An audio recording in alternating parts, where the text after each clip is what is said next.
Today, though, we'll be following the intricate steps of today's spacewalk. Still monitoring the depressurization. It is a methodical and slow procedure, so we're very patiently waiting for that 5 psi mark. We still got about a little more than 1 psi to go. We're sitting at about 0.65 psi, so a couple more minutes until that's down, and then we'll hear the next steps to get these 2 spacewalkers out the door. TV1 has changed the TCV setting from 5 to 6.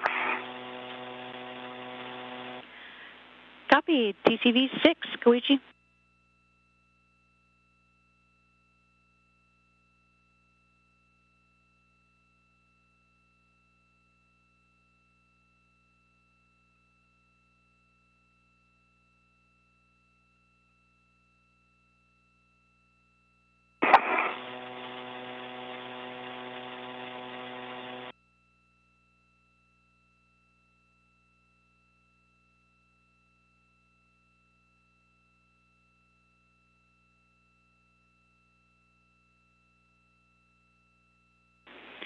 Airlock Houston on 1 for the depress test. It's taking a little longer than what we expected, so we'll get a last reading at this point, and then after that is complete, we'll take the EMER MPEV to open, in addition to leaving the EV hatch MPEV open. How copy?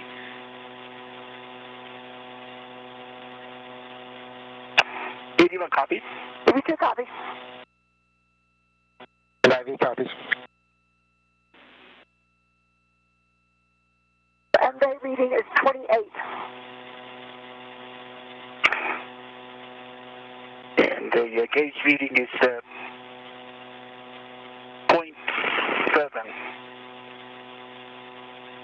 Okay, I copy both, and we are just slightly above all pressure. I'll let you know shortly.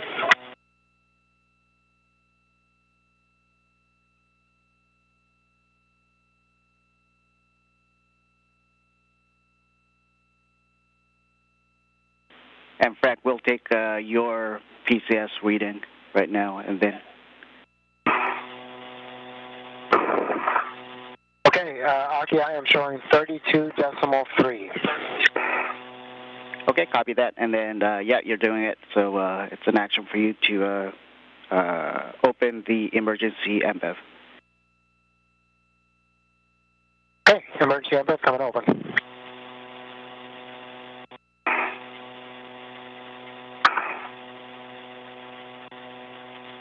Emergency MPEV open. Here's some copies.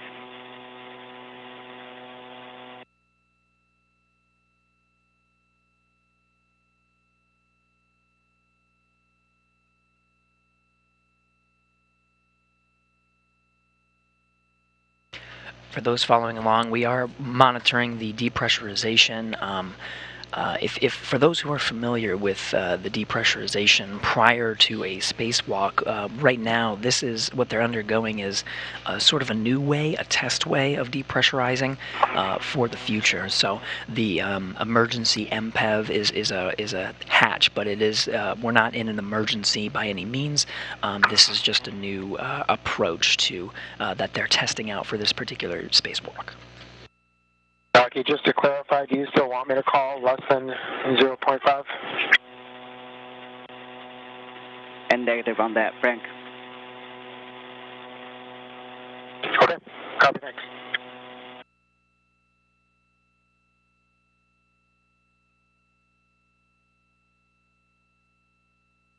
All right, so I think with that, that completes our duties as IV. Koichi and Duke, good luck. You guys are going to kill it out there. All right, I'll be back in. Great. Thank you, Frank and Josh. Josh and Frank, thanks so much. You guys are awesome. See you in a bit.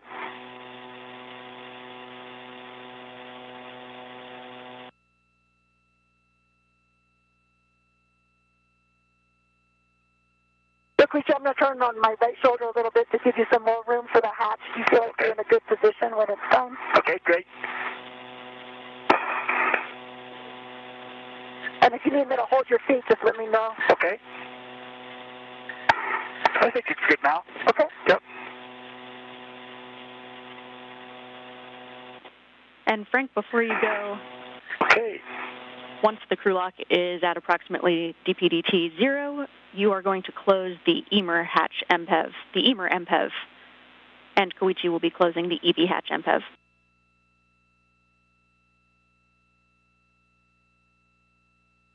Copy, G. Yep, appreciate it. We're not going anywhere. We're going to watch these guys exit up that hatch. I figured. EV copy. That's after we open the hatch, is that right? To close the EV MPEV. Say again, Koichi? Okay, so after hatch open, I close the EV MPEV valve, correct? That is correct, Koichi. Okay, copy that.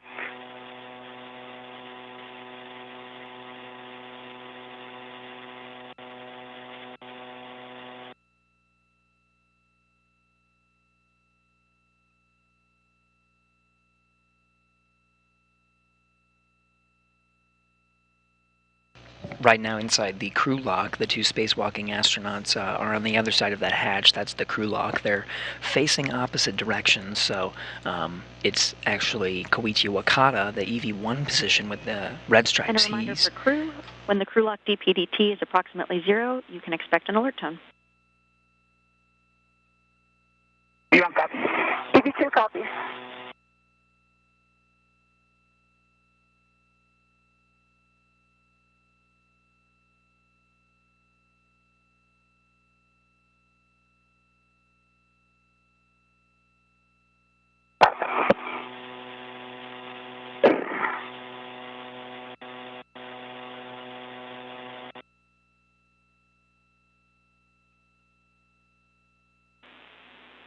Okay, crew, we show you less than 0.5 psi. You are go to open and stow the EV hatch.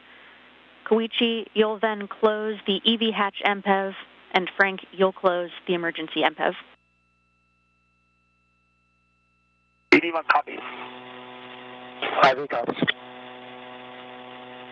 Hey, Duke, I'm going to slide down a little bit. Okay.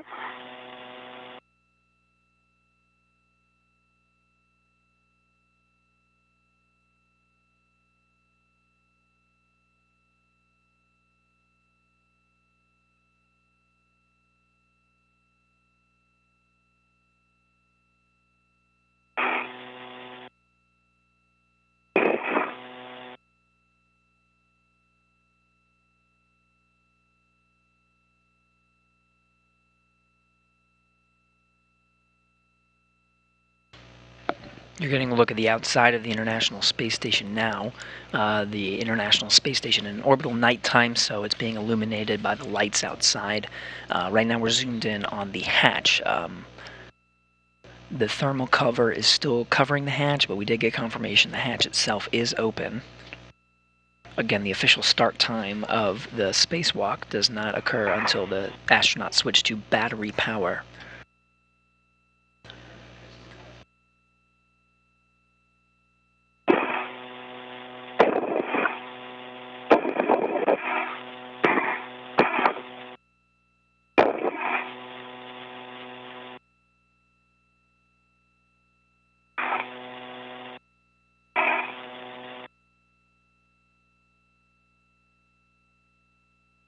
Is opened and then in the process of fully opening, I open the EV MPEV.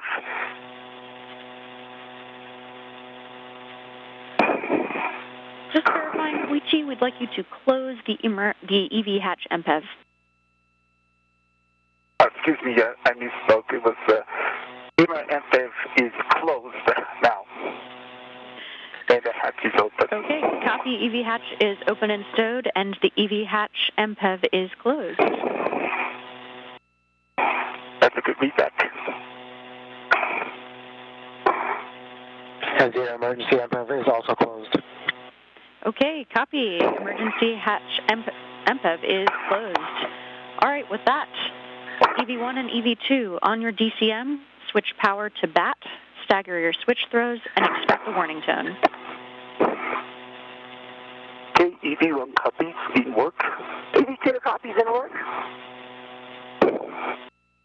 EV1 battery. EV2 Copy. EV1 and 2 are in battery. Switch your display to Pro to verify a functional display. EV1 verified functional display. EV2, functional display.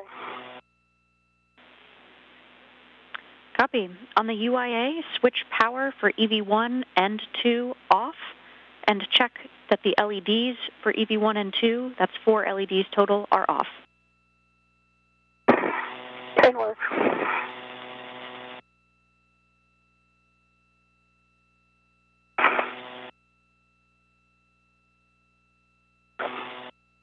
Power for EV1 and 2 is off, LEDs off. Copy. Disconnect your SCU from your DCM and install the DCM in its cover. EV1 copies in work. In work.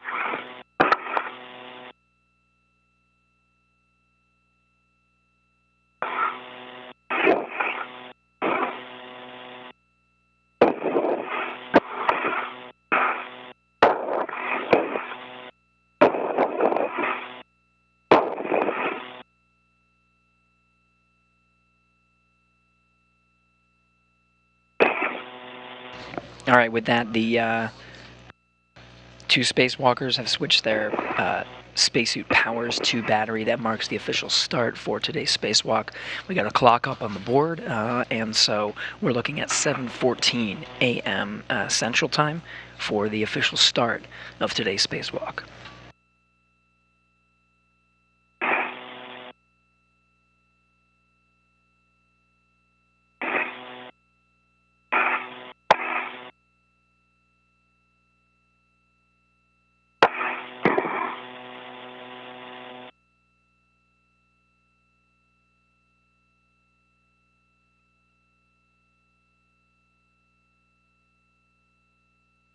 EV1 SCU is detached in the security of the pouch.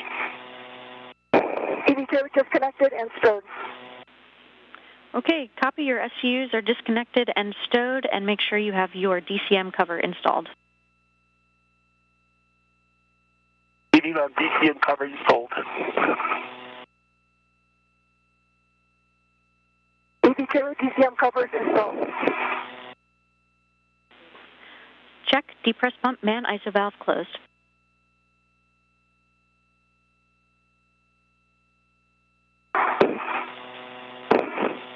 Depress pump man ISO valve closed.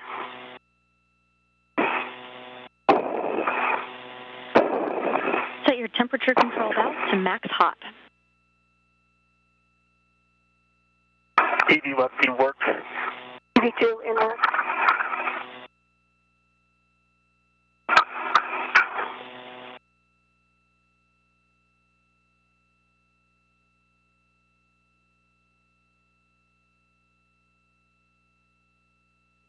EV1 TCV max hot.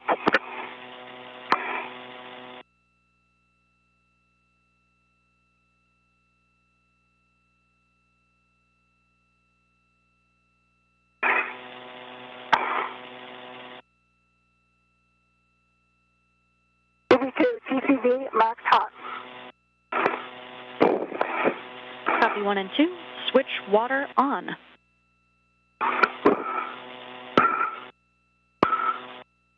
EV1 switched water on. EV2 water's on. Check DCM blank and bite is off. EV1 verified. EV2 verified. Set your temperature control valve as desired. Report to MCC and reminder to report all subsequent TCV changes. EV1 copies.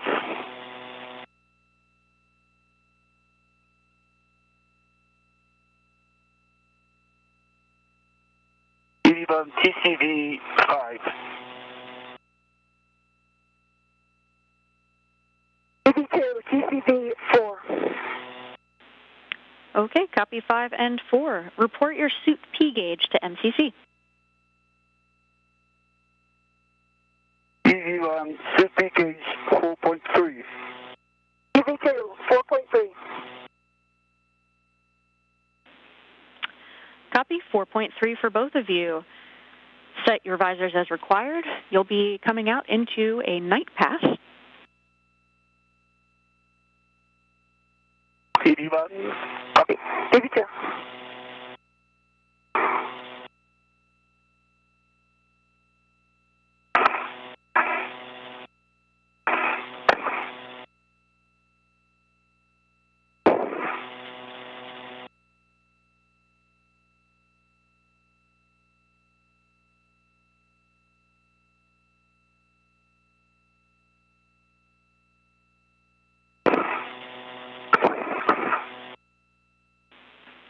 Okay, crew, with that, you are ready to open the hatch thermal cover. Koichi, you'll release the hook from the magnetic plate D-ring, attach the hook to the stowage tether point, and cinch the strap until it's snug with 6 lines visible. TV1 in work.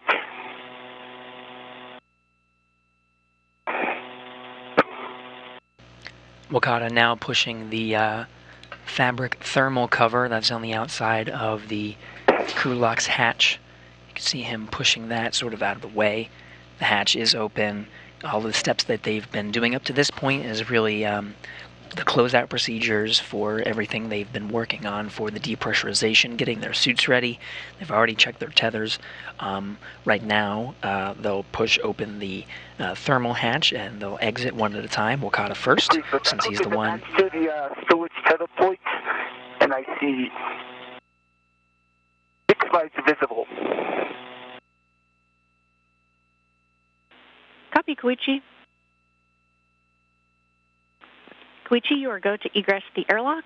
Once you've egressed, turn on your Heka. Duke, for you, you'll be retrieving the cable bag and prepping it to pass to Koichi once he's out.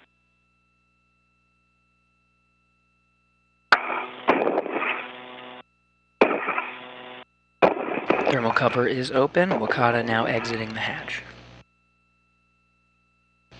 The Heka that was mentioned is the high-definition camera that's mounted on the spacesuit's helmet. Wakata out the hatch. You can see when following along throughout the spacewalk, you'll be able to notice him by the suit with the red stripes. Nicole Mann, call sign Duke. She'll be coming out afterwards. Both of them will do a tether configuration check once again. They already did one inside the hatch. They'll do it again outside. Configure their suits and make sure they have all the materials needed before they translate out. When you're ready. Okay, stand by. I'm going to turn on the Heka is on, okay? Copy. And I'm local. You can give me, okay? And you can give me the cable bag. Okay, I see that.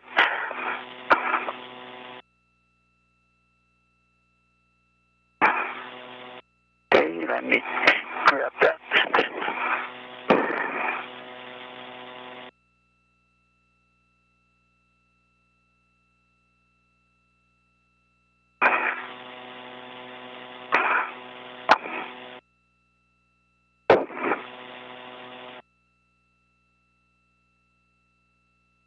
These silver reels you see floating in front of EV1, Koichi Wakata, with the red stripes. Those are the tethers that I mentioned. They'll be doing a tether check once both of them are outside the hatch, and you can sort of see Duke, EV2, Nicole Mann, exiting the hatch after Wakata. They are in a night pass right now, although very soon they'll be seeing an orbital sunrise. In the DRT to the cable bag, I'm going to release the red. Okay, I'm ready for it. Okay, here we go. Okay, I'm the red. Okay, you got it. Duke, you'll stow that ret on the airlock D-ring extender. And when you're ready, you can transfer the strut bag out to EV1.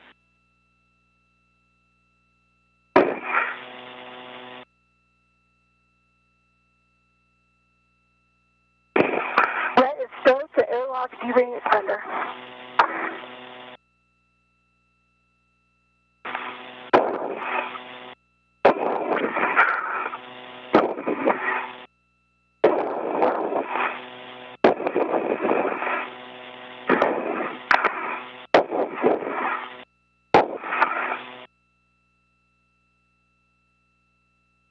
Okay, Duke, I'm ready to receive it.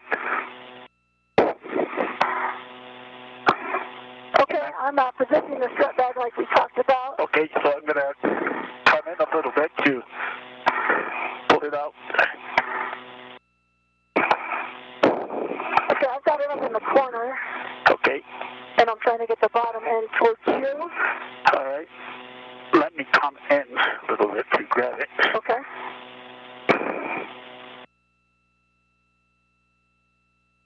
It's still. Can you pitch it down towards the hatch? Okay. Towards me.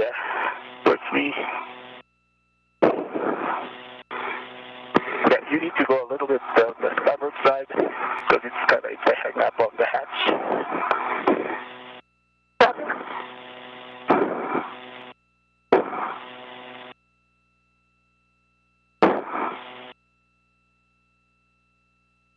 Okay, that's now clear. You can.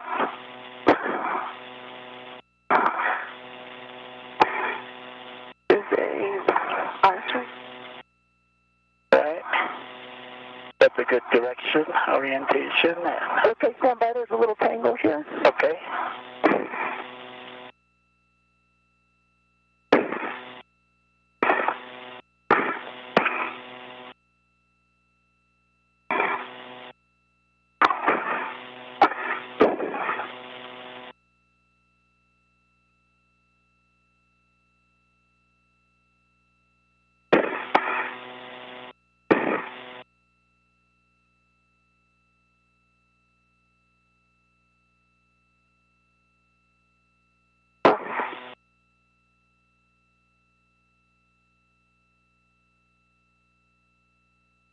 So I think it's the red from the cable back. Yeah.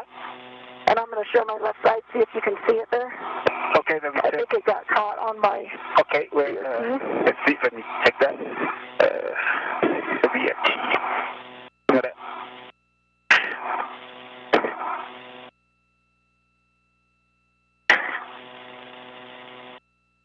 Okay, on your... Okay, you see the red from the cable bag? It's from the D-ring extender up to the top of the crew lock. It is clear. Clear?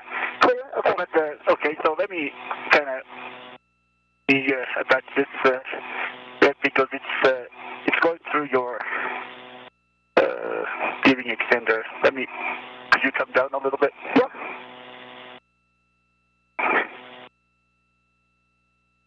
Get closer. Yep. For you.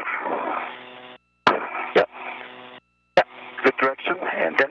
Actually, I'm going to move that red to the UIA because it's going to interfere, I think, with the cable back. So Okay. I'm going to move it from the airlock D-ring extender. Okay. This year. You want me to release this red? Yes, please. Okay. Okay, it's going. And you can hand it to me. Okay. There you go. Got it. And then when I get it, let's double check it's clear. Yeah. Now I think it's I think it's now it's clear. You see that? I see it's clear, but it's going. Yeah, going through the cable bag. I don't think it's going through the. Is it going through the cable bag? I cannot see that. It's not going through the cable bag. It's going through my station tether, and it's hung up on the cable bag. I'm going to release it again. Yeah. And then I'm just going to release it and let it go back to the hook. Yeah, I think it's good. I'll drop it when we come back. Right. Yeah, I think it's good. Okay, now it's clear. All right. Okay. So then you can get the shut bag. Yep. Shut back, sorry. Okay, I'll push it in. Right. And then.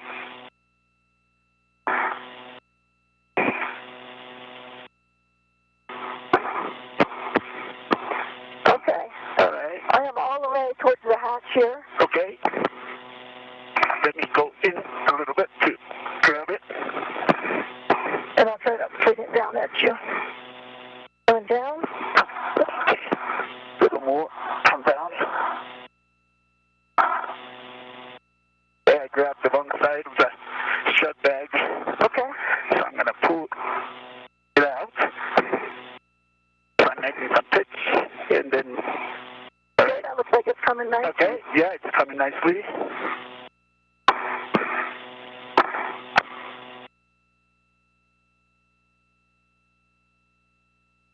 Okay, it's looking good.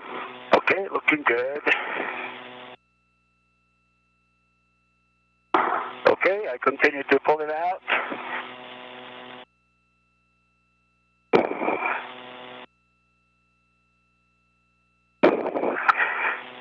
Okay. Okay, looking clear? yeah, it's clear. It's coming out nicely. All of this work that you're seeing right now is Wakata and Man, or call sign Duke, working together to get this very long bag out of the crew lock. This is really, of all the tools they're going to be bringing out to the work site, this is the star of the show. That bag contains the modification kit, flattened with all of the pieces necessary for them to construct it. Right now, this is a picture from a previous strut with an open bag. You can see all of the different components. Today, we'll be working on taking this and turning it into the fully constructed modification kit on the 1A channel. This is a very important piece of equipment that's going to be making its way with the astronauts. They're going to attach it to themselves as they move out to the work site today. On the top handrail of the crew lock. Copy that.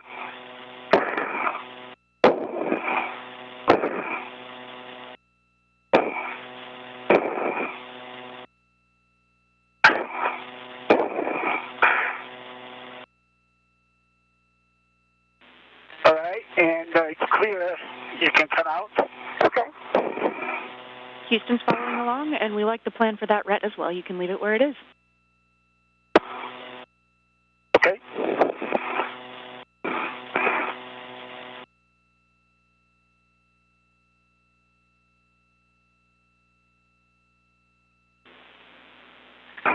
Great problem solving there, guys. Looking good. Awesome.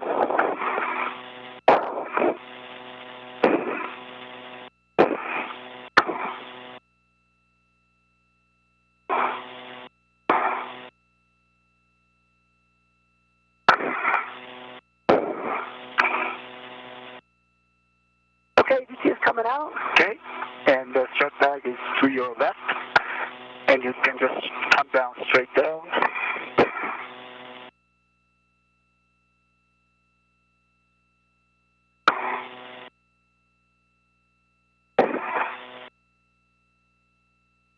Okay, I'm going to go station aft. Okay, copy that. I'll move the strut bag a little bit more to the port side, starboard side, port side. All right, should be clear now.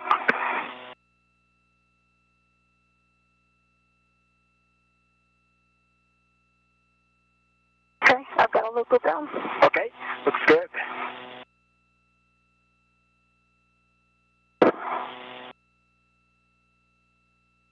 Okay, I'm going to get out, so I'll turn on my, Checker. okay, and then I'll get the, Roger that. Strut bag. oh. Okay.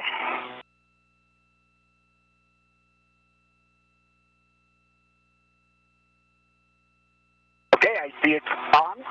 Okay. You got BRT. Yep, I'm going to work on my BRT. Copy. BRT is the body restraint tether for Duke with on the suit with no stripes. She'll be attaching that strut bag to her body restraint tether. Attached to Koichi is a bag full of cables. On his way over to the 1B work site, he's going to stop along the way and temporarily stow that bag full of cables for the work later on, while Man, or Duke, has the job of taking that strut bag over to the 1A channel.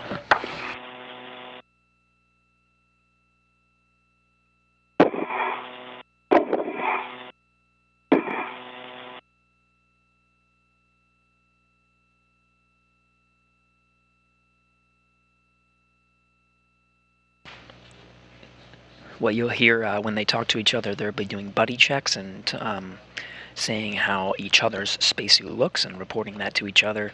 They do have some procedures to make sure all of their suit components are in a good spot before they actually translate or move over. The sun is coming up. I'm going to get my bicycle down. Yeah. my visor is down too. But these procedures are all about communication. Houston copies, and once you've got your visor... International Space Station is over the South Pacific Ocean right now. We're entering into an orbital daytime, so you're seeing the sun rise over the horizon of the Earth right now. Quick, you stand by. I got to adjust Yeah, right. the Yeah, thing here. take your time, right.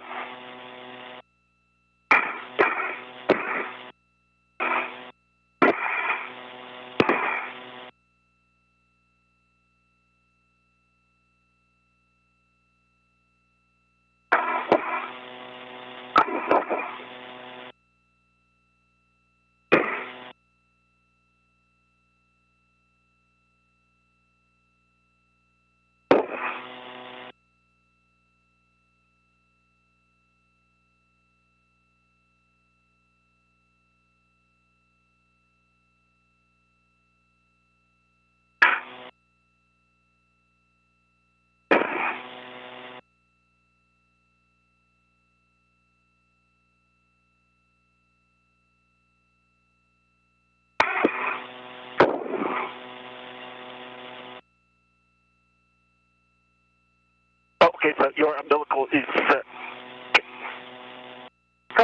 yeah, now it's clear. Okay, now Oh, it's out of the pouch, clear. though? Yeah, now it should be clear. Let me get it back in the pouch, though. Okay, I'll work on it, and why don't you do the ERT of the short bag. I will give it to you in the pouch.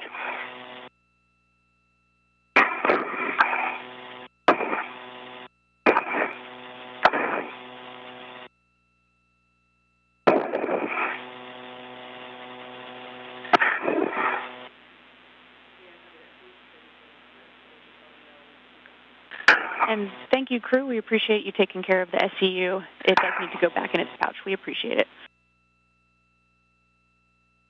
Okay, copy that. Then,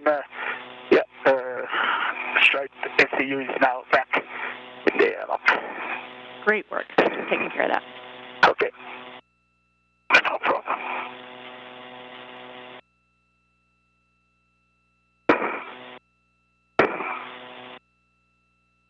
All right, Duke.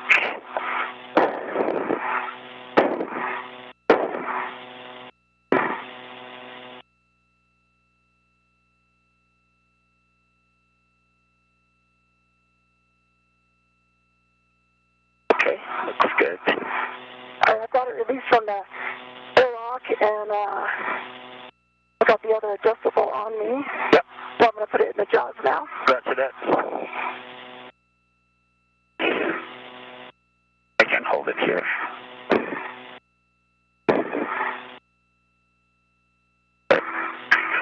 And you could say that the line needs to be towards my head. Towards your head, yeah. The tape towards your head.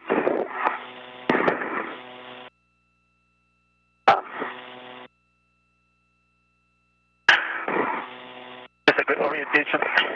Yeah, I'll take it. Okay.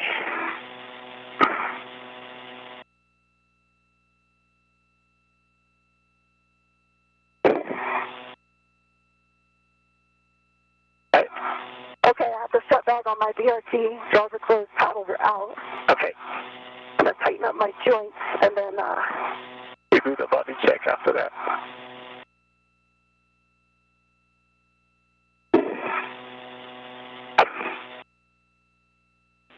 Houston copies all. You guys are looking great.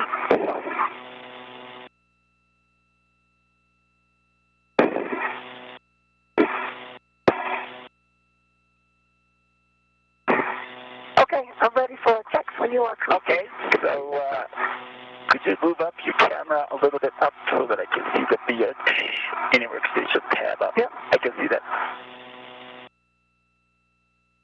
Just a moment. Okay, I see two mini workstation tabs are up. BRT tab is up. And I see HECA green LED on, WBS green and LED on. And I see both laser handles. Let me check if the left side is down.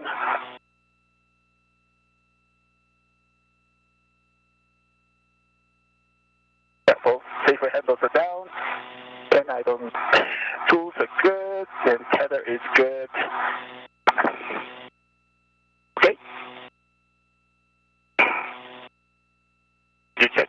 Okay, I see your green headset, your green WBS, your lights are on, that looks good. I've got 1, 2, 3 tabs up on your mini workstation. Let me look at your handles. Okay. Okay, you've got 1 and 2 safer handles are down. Okay. I see your safety tether, looks like it's a good config in your BRT. Okay. Copy that. See, now with that, we're complete with the body check.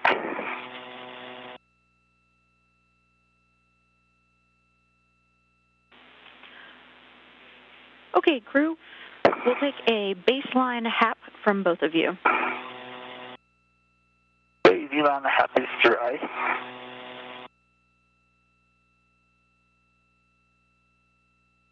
And HAP is a baseline for EV. Okay, copy. Good baseline HAP for both of you.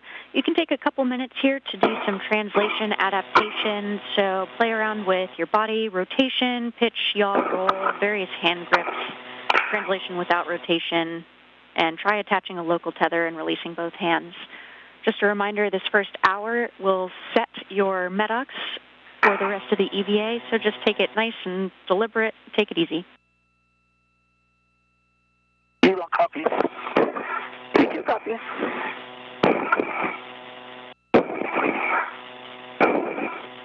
Getting some wonderful views from the outside of the International Space Station. Right now, the duo are just at the beginning of their planned 6.5-hour spacewalk. They're getting a sunrise over the South Pacific Ocean, and we're getting great high-definition views from their helmet cameras right now. They just finished performing buddy checks, and you heard the ground IV Zena Cartman telling them to take their time.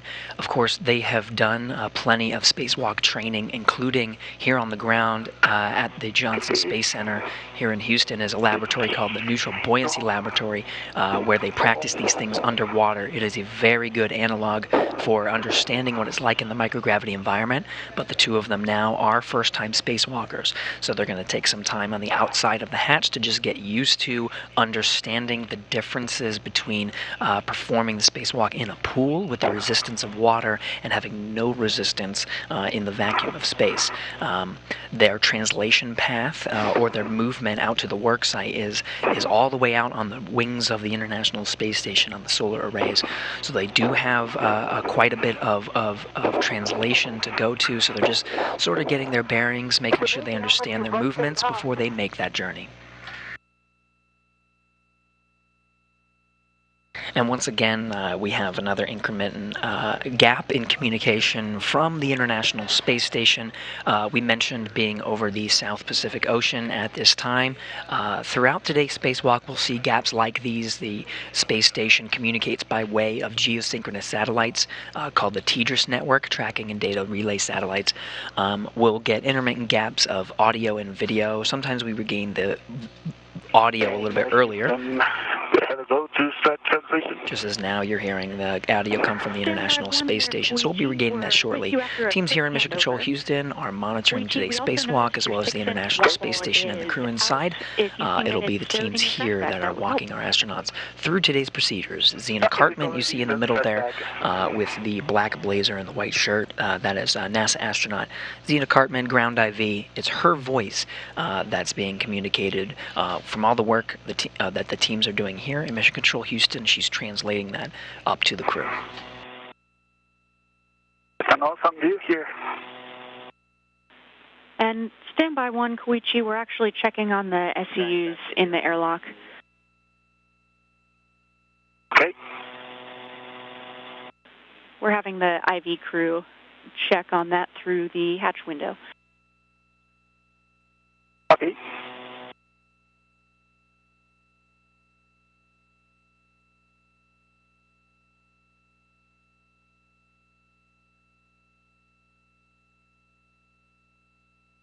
Koichi, just for your awareness, on your left side, your tethers are over the top of the BRT. It's going to be a problem just when you, after you get that bag off. It's going to...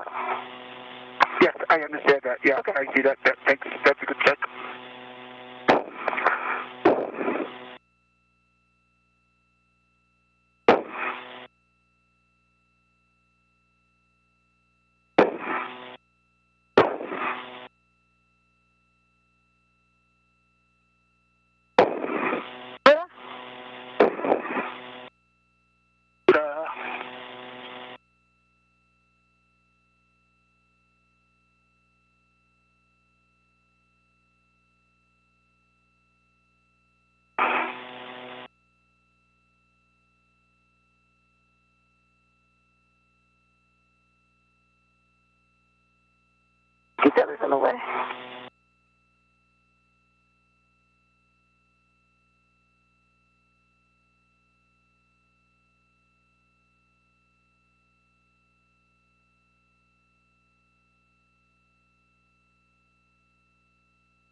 Good. Okay, crew, we're back with you. We did see one of the SUs came out of its pouch, but we are actually good with that as long as the thermal cover is tended closed. And so with that, you can go ahead and start translating. EV1, you'll be translating out to the anchor hooks that are nadir of the starboard seating arch. Duke, if you can tend the hatch thermal cover closed, that's very helpful. Continue your translation adaptation. Okay, thermal covers tended closed. AV1 copy, start translating.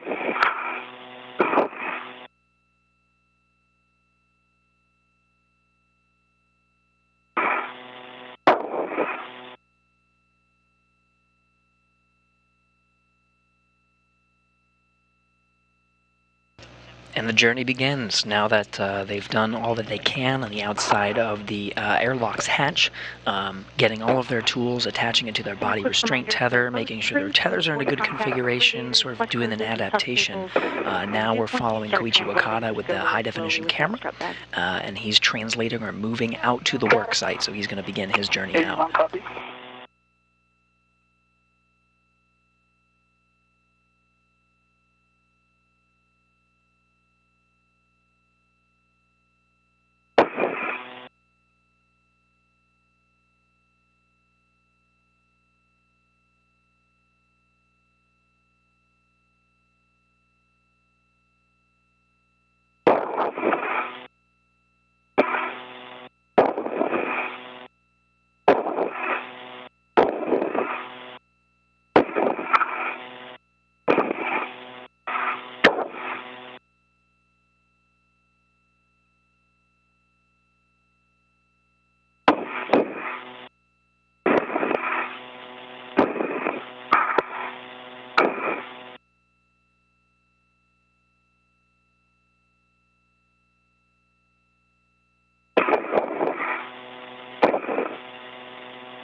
You guys are looking great. And just a reminder as you translate to also keep your cable bags and strap bags in your scan so that they don't hit anything either.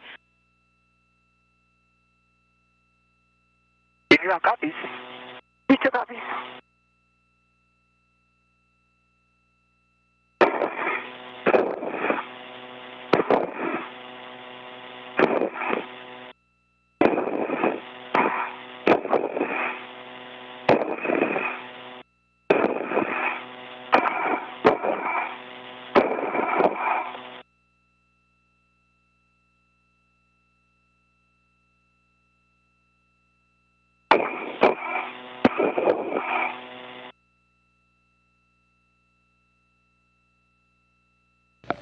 For those just tuning in, we're following along by way of the helmet camera of Koichi Wakata.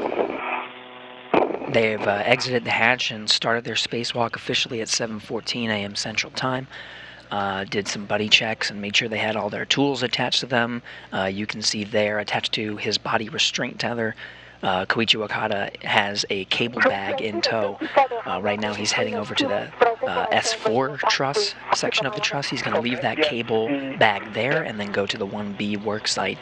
They're splitting up to begin with. Koichi Wakata is going to drop off that bag and then finish up tightening some bolts on the fully constructed mounting platform that's on the 1B truss. He's just got to use that pistol grip tool, or basically a cordless drill, to tighten some bolts. Not much work there. It's really just going to take the first hour of his task. while Nicole Mann, by call sign Duke, we'll be hearing that over Space to Ground today. She's going to go over directly to the 1A worksite with the strut bag in tow. That strut bag has the mounting platform itself in it, so she'll begin the construction there while Koichi Wakata finishes up the construction on the 1B site. And then for the remainder of today's spacewalk, the two will focus on working together to construct that mounting platform on the 1A channel.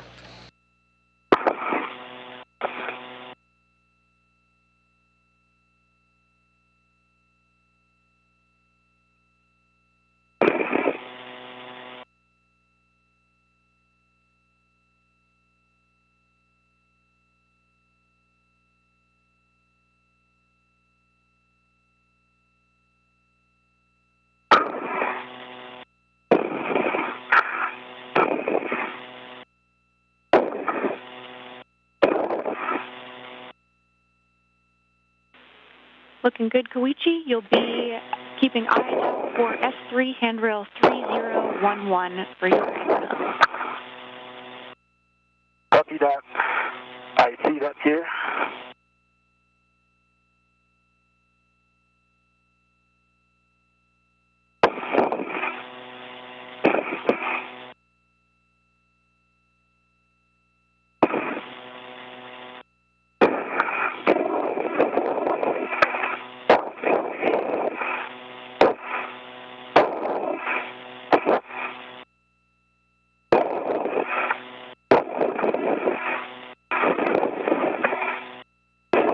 In the middle of the frame there, you can see a digital camera. The lens is the thing that makes it the most apparent, but it's covered with insulation to protect it from the thermal environment outside the International Space Station. So Koichi Wakata will be able to take some photos, both for engineering purposes to show the work that they're doing, as well as take some beautiful photos of Earth and of the work outside. Copy, Koichi. And that's S1 handrail 3217.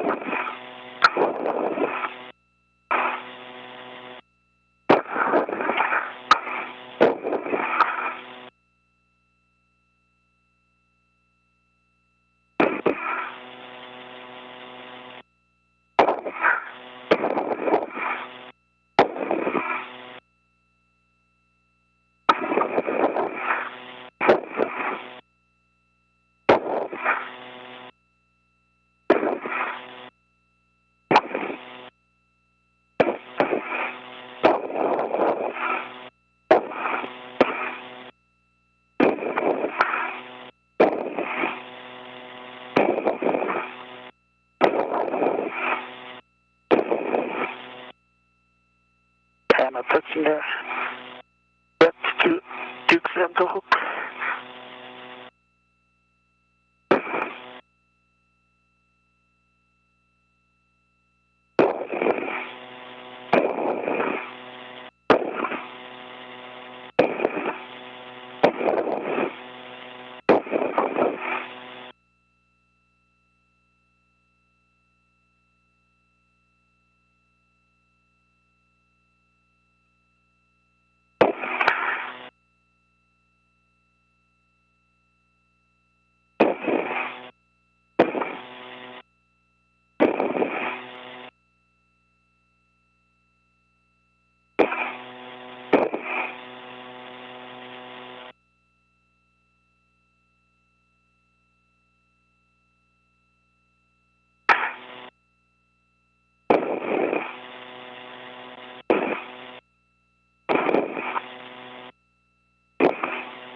Okay, Duke's anchor hook is attached to S1 3217, gate closed, hook locked, and Duke, we have a go to release your waste ladder from the airlock duty center. Copy.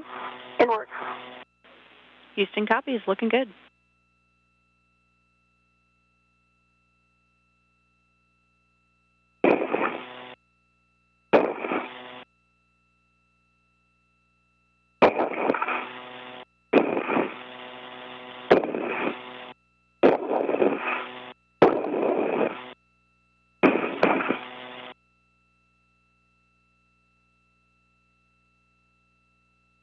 Features way setter is released from the airlock D-ring extender. Thermal cover is closed. We copy. Released from the airlock D-ring extender and thermal cover closed. With that, you can start translating Duke out to the 1 Alpha work site. Just take it slow and easy, and before you cross the Sarge, check that your gauntlets are in place. And same for you, Koichi, as you head out to S4. Make sure that your gauntlets are in place before you cross the Sarge. Copy that. Gauntlets are in place. I'm going to go to the S4 work site. Perfect. From Phase 1, you'll be trending zenith to the non-radiator edge, looking for S4 handrail 2219 when you get out there. Copy that. 2219.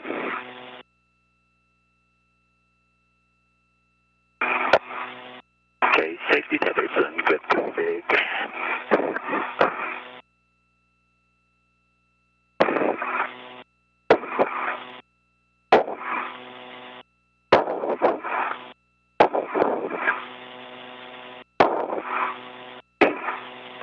You guys are looking good. Koichi, we'll have you just continue to take it nice and slow and easy. Make sure we keep your MEDOX trending average for the rest of the EVA. Copy that. Okay, EVA is coming up the toolboxes. Copy, Duke.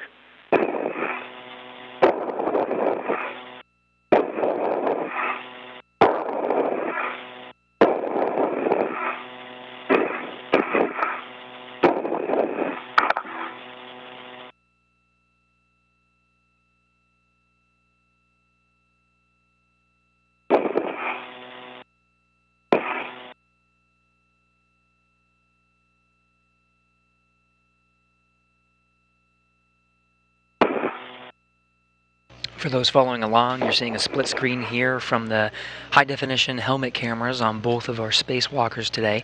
Koichi Wakata making his way out to the 1B channel. He's going to stop along the way, and he's got a cable bag in tow on his body restraint tether. And has some of the cables for some of the secondary work as well as GoPros, some of the other tools and materials that they need for the non-primary work that they're doing, while Nicole Mann, or call sign Duke, has the strut bag. That's the primary thing that they're doing.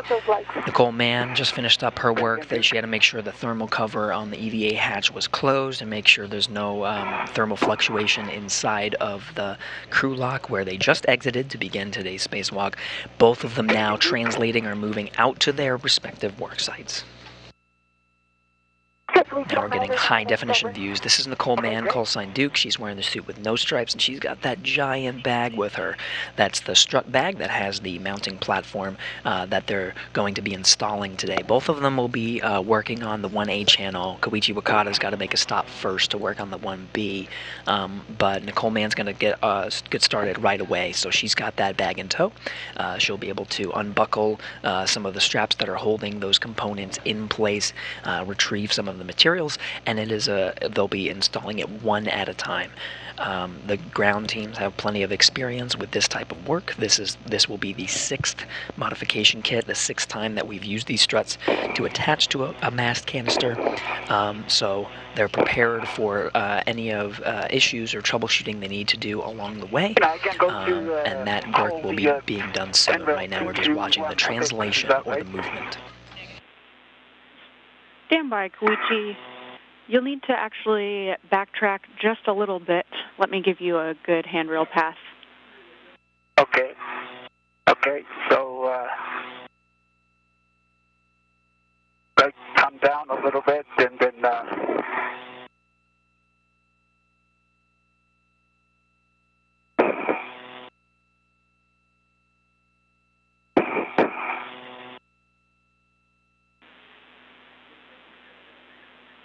Koichi, you're doing a good thing. You can head outboard from there. That was a good move going towards your feet. Okay, 2219 is what I have. Do I keep going? That's perfect. You'll be pausing here to stow the cable bag. So this is the inboard non-radiator corner. So that will be on handrail 2219 and 2215 using integral tethers with the handrail toward the radiator. Okay. Okay, copy that. I see them. Actually, that was really close.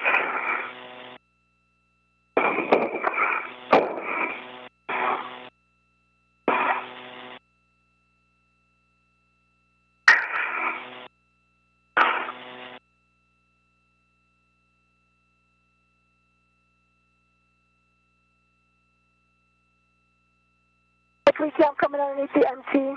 Okay, copy that. I'm at the 10-store location of the cable bag.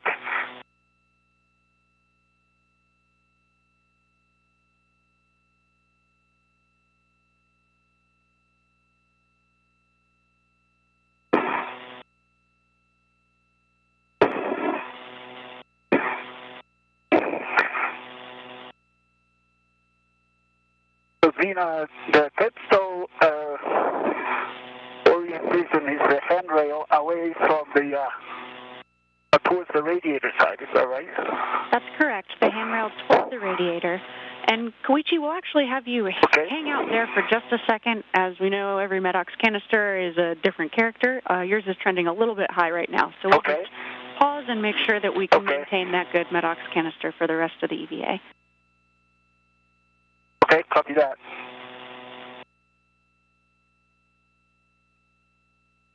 I'm passing our anchor hooks, so it was good. Okay. Thanks.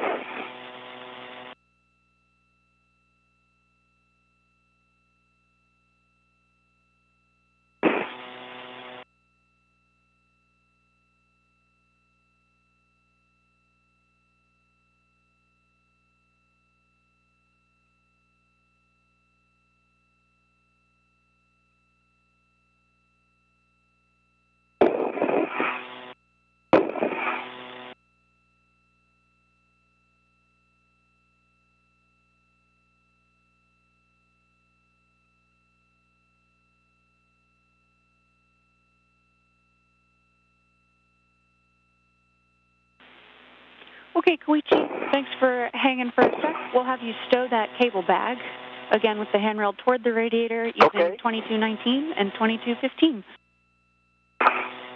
Copy that.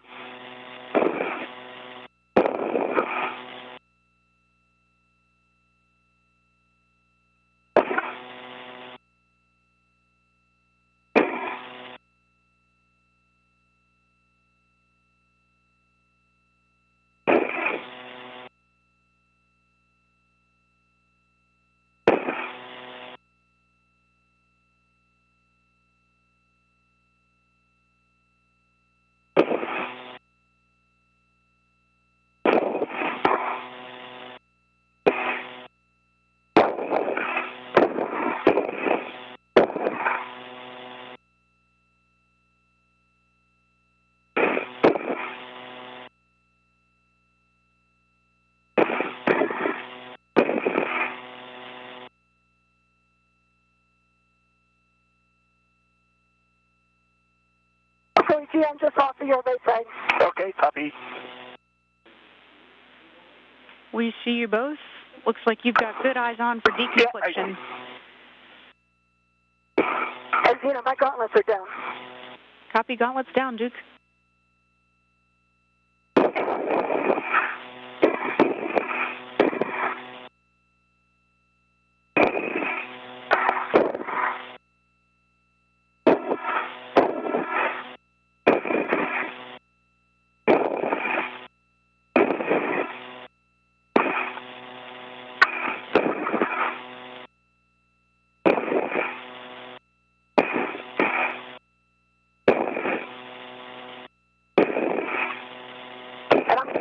Here until Koichi's done. We copy. I like that plan, Duke.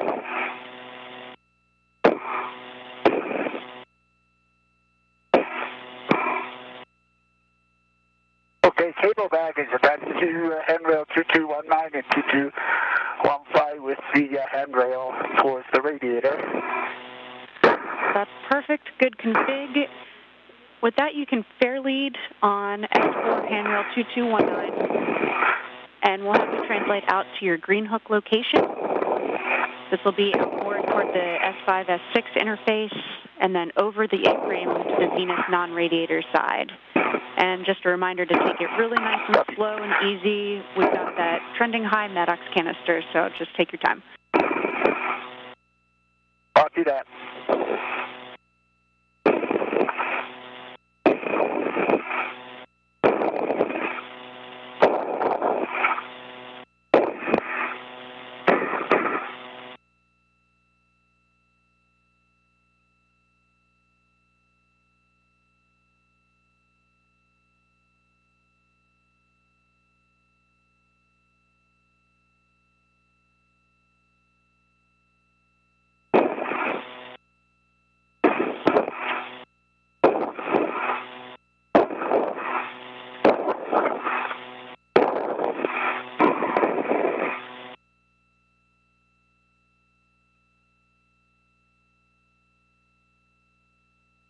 Okay, Duke, then I'm going to start translating. Okay, sounds good. Okay.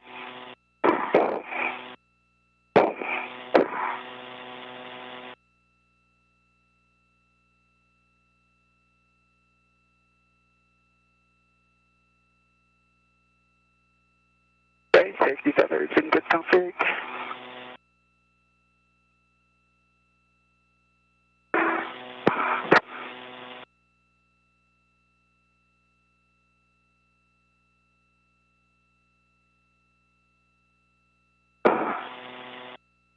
Okay, Zena, I'm going to continue upwards.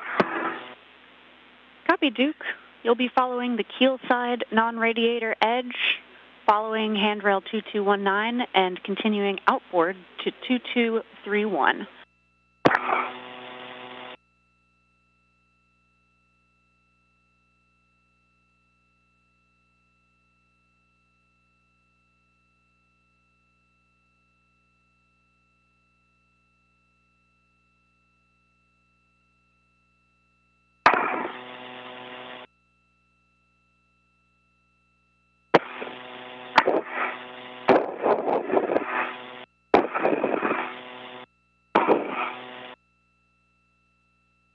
For those following along, we're getting high-definition views from the outside of the International Space Station. The two spacewalkers are going to be splitting up for the first of their tasks.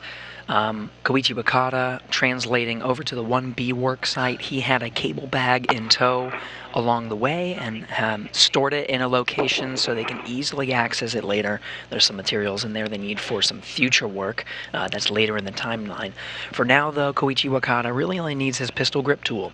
The mounting platform on the 1B channel was constructed on a previous EVA and really just needs a little bit of tightening and some last-minute work to finish it up. So he can do that by himself. He's just going to do that for about the first hour of the spacewalk. Once he gets there, that'll really start the clock for him to perform some of that work. In the meantime, you're watching EV2 Nicole Mann, callsign Duke, translating or moving out to the 1A channel. In tow, she's got a strut bag. That's the struts that they're going to actually be building together. Wakata will join Mann later in today's spacewalk. She'll just get a head start and start some of that work here soon. Okay, copy that. Zena, I've got a local down. I'm dropping the bag. Okay, copy that, Duke. And a reminder for Koichi, just a quick caution to minimize loads into the wire ties that are on that MLI there. Should be right nearby handrail 2008. Okay, I see that. Thank you.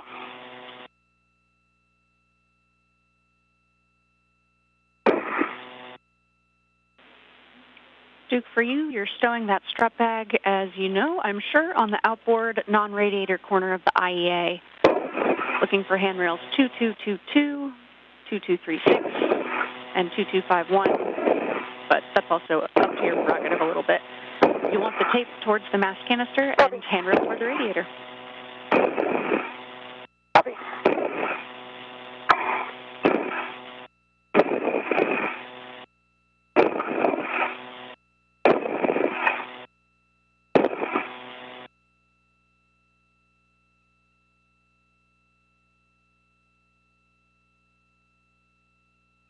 Okay, Green Hope is attached to handrail 2007.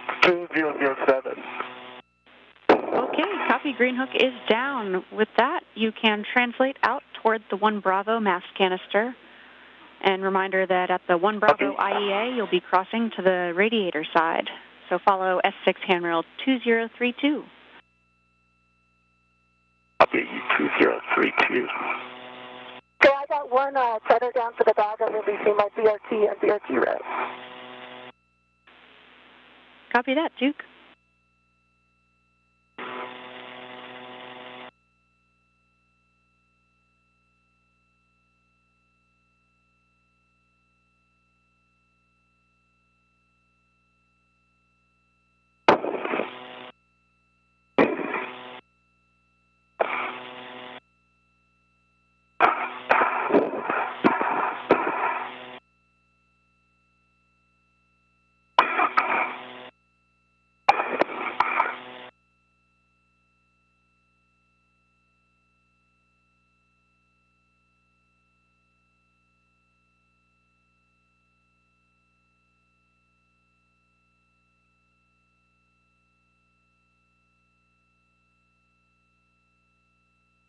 Okay, Tina, I'm at 2060 at the 6.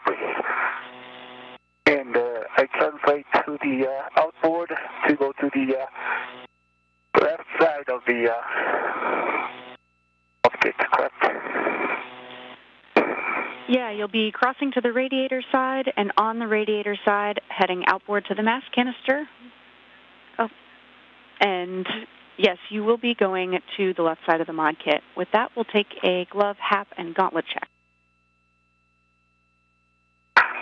Okay.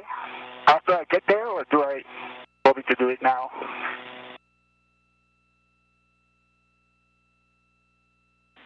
Gloves are good. Hap is dry. Copy. Good gloves and hap. And we also see that your gauntlets are down. Can I keep translating? Yes, you can. Great. Copy that. I got 2236 and 2251 for the bag, and I'm going to get one more.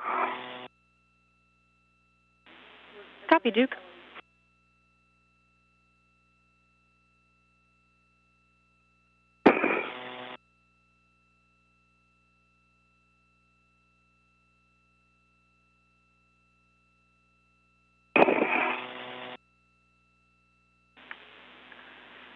And a big picture update for both of you. You're pretty much right on the timeline. And our limiting consumable right now is Medox with a 630 PET. Copy. So that's a good report from the ground IV, Zena Cardman. Along the way, the teams continue to monitor the progress through the procedures, as well as something called limiting consumables. The spacesuits that they're wearing has everything they need in terms of life support. It provides the pressure, the air, it provides water, it also provides battery power. Everything is portable as they do this work outside of the International Space Station. Now an hour into today's spacewalk, we planned for 6.5 hours. Everything seems to be on track in terms of the timeline and the limiting consumables. They'll continue to monitor this throughout as it could fluctuate, but right now we're looking good. Until it's fully installed. See that I am translated up on the 2097 handrail on the canister, and I'm at the left side. That's perfect. I got the back down also on 2227. I'm going to head in to get the APFR.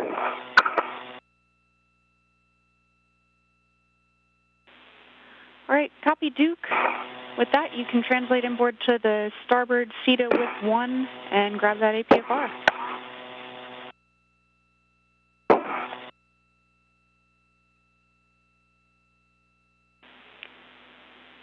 Koichi, for you, once you're at the left collar bolts, you'll be going outboard under the VGA platform on the broom. Okay, you're there. You'll be opening the MLI around the mid-strut collar to access the collar bolts. Okay.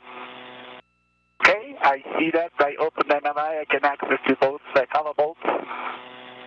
That's perfect. I've got a great view in your HECA now. Okay, I have PGT settings for you when you're ready. Okay.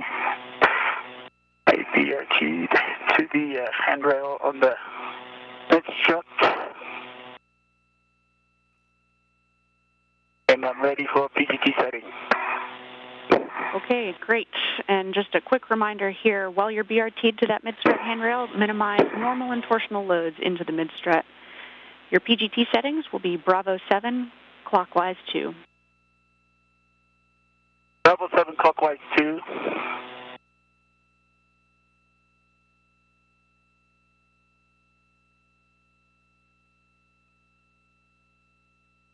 So right now, Koichi Wakata is at the work site of the 1B channel. You can sort of see the struts on the right side of the mast canister. That's taking up most of the center of the flame there.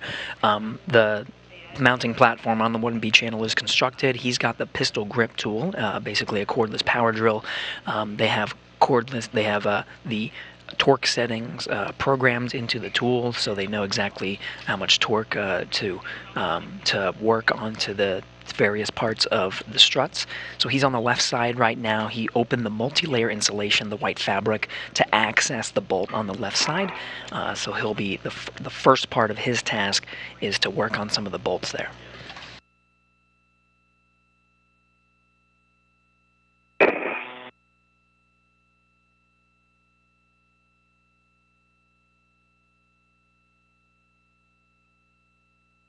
And Zena, what's the approximate turn on the Okay, Koichi, you'll be those two bolts? driving M29 and M30 to torque. We're expecting about 4 to 6 turns, looking for turn count, torque, and green light. Copy that. 4 to 6 turns expected.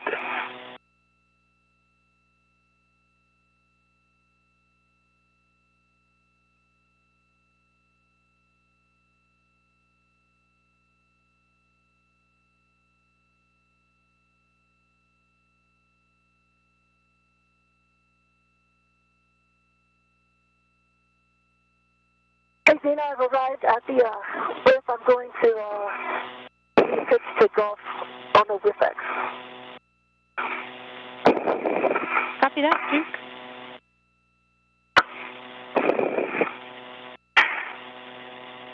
Okay, Zena, I got a green light and torqued out. And I see torque is 25.5. 25.8, and the revolution is, I counted 3.5 visually, but it says revolution is 029 on the BGT. Okay, copy 25.8 on the torque and 3.5 turns counted visually. Looking for a green light as well, and to confirm that was M29? That was the lower side, and you don't see a label here.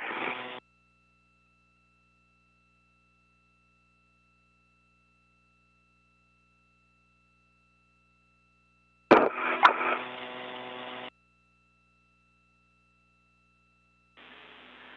right, Koichi, we're going to talk about the turn count on that one, but while we're doing that, you can go to the other bolts, and same number of turns expected, about 4 to 6, looking for torque and green light as well. Okay, copy.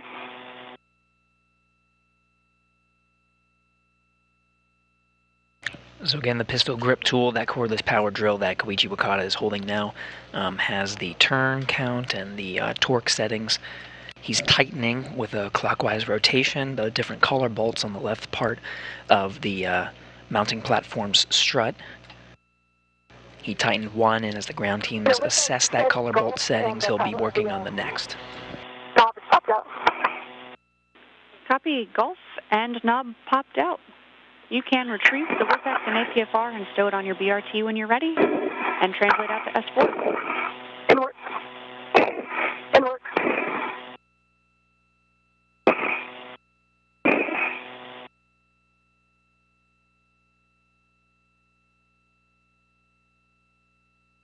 Okay, Zena, I tried on the upper side. I visually confirmed the 2 turns, and then it just came up, and I see 2 lights. I don't see. Koichi, you're coming in a little broken there. Could you repeat your last? I heard 2 turns and did not copy the rest. Okay, Zena, I visually confirmed the 2 turns on the upper bolt, and I got the 2 lights, low torque, and torque value shows 20.2, and I don't see any turn counts on the PGT.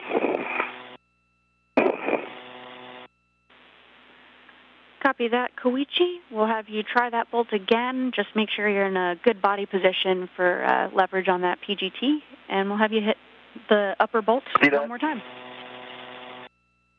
Okay, copy that.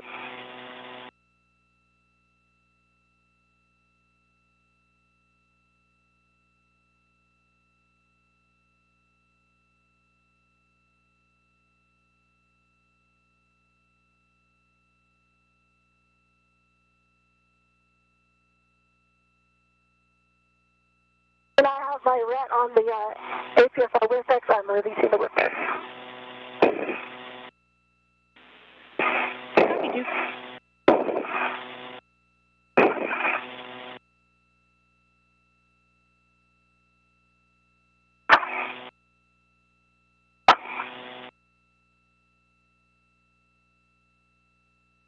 Okay, visually another a little over 1 turn. I got a green light and torqued out in the torque value 25.5, and the turn count is 1.42. Okay. Copy 1 additional turn, green light, and 25.5 on the torque. We'll talk about those numbers for just a moment here. Okay.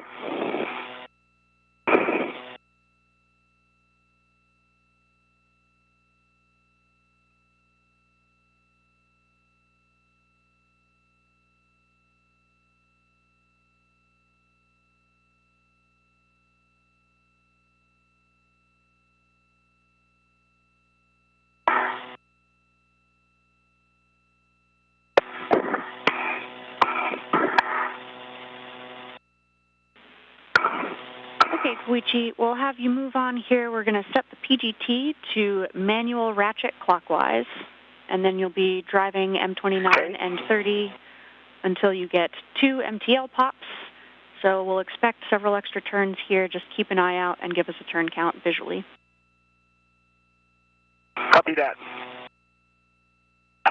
Manual ratchet, and I'm going to do the manual on the lower side bolt. Copy, starting with the lower bolt. Okay, APFR is on my BRT panel there. What's the bump? Copy, Duke. Good news. You can translate out to S4 with 25.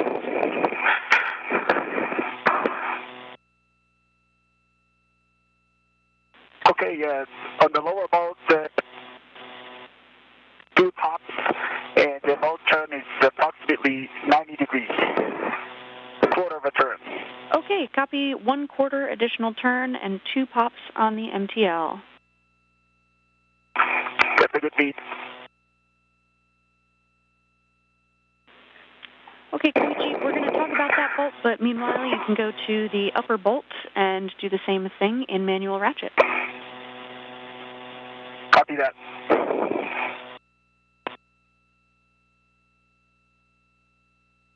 So a quick recap, there are 2 bolts on this left strut that Koichi Wakata is working at. We're looking at his helmet camera view. He's using the pistol grip tool to hand tighten each of the bolts. Now that he's done a rotation, just hand tightening them to torque.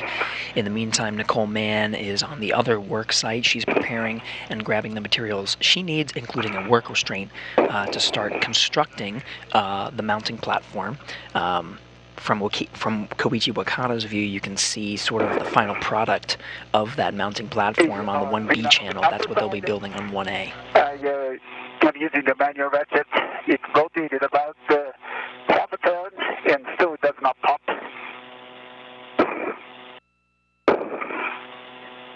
Okay, copy half a turn. You can keep going if you're able. We want to get 2 MTL pops. I say again, can I continue the 2 MTL hop? Affirm. Go to continue. We'll look for 2 MTL hops on the upper one. Okay, that was 1 pop. Okay, 2 pops complete on the upper bolt. Okay, copy. 2 pops complete on the upper bolt. Were there any additional turns after that half turn? Another quarter turn. Another quarter turn and 2 pops on the upper bolt. Okay, give us just a second to talk about that bolt. Okay.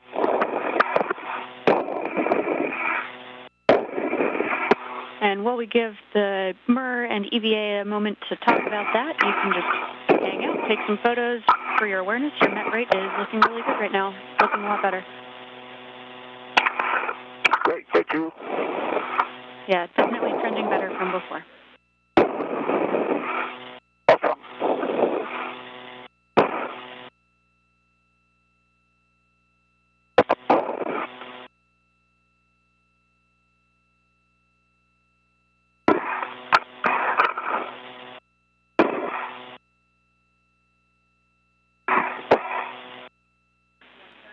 Duke, as a reminder for you, before you cross the Sarge, check that your gauntlets are in place.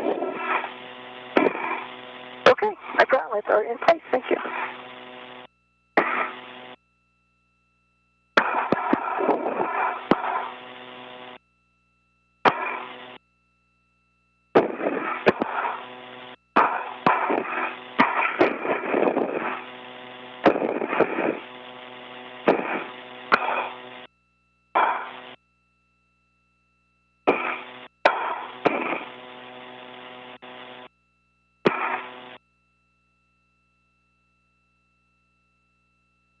Another intermittent gap in communications from the International Space Station. The teams here in Houston's Mission Control are overseeing the spacewalk for today. 2 spacewalking astronauts, Koichi Wakata and Nicole Mann, working on upgrades to the power channel and some of the prep work needed for the arrival of IROSAs, or International Space Station Rollout Solar Arrays, later this summer. They'll be working on 2 mounting platforms, one on the 1B channel and another on the 1A. Koichi Wakata is already at the 1B channel, tightening some bolts as part of the final steps to make sure that mounting platform is secure. It's expected that that's going to take just the first hour or so of the spacewalk, and he's already getting on a great timeline for getting that work done. Which is great news. So if you haven't already, you can set your PGT back to motor and stow it. Then close the MLI to cover the power bolts.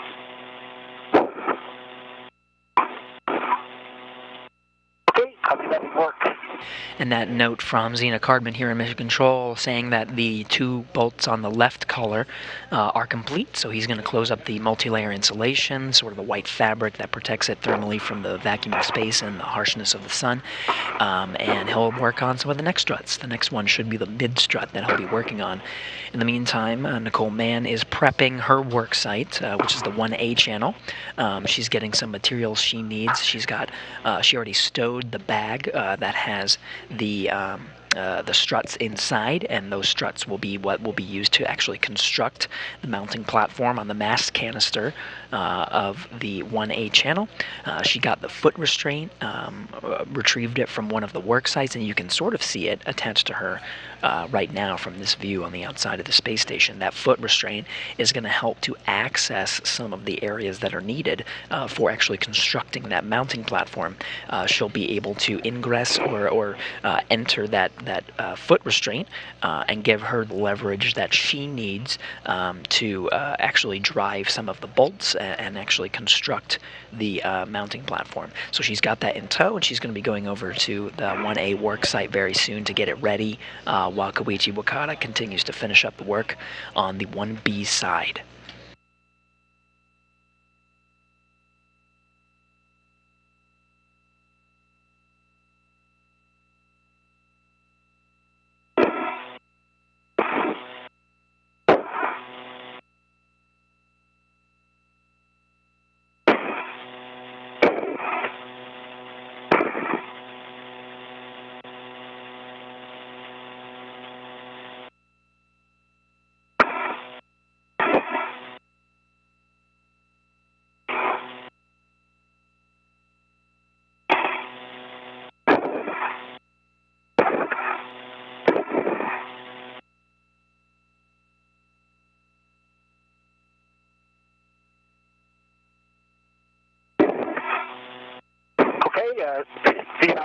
whenever I cover is put it back, put the background back on the cover bolts.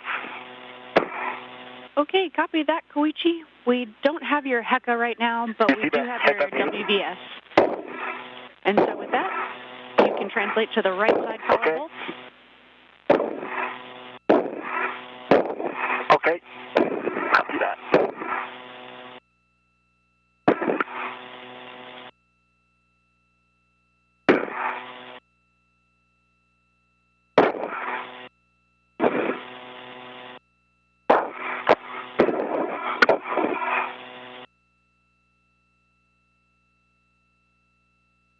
Okay, Zena, I'm going to put this in risk 25 with a clocking of 6.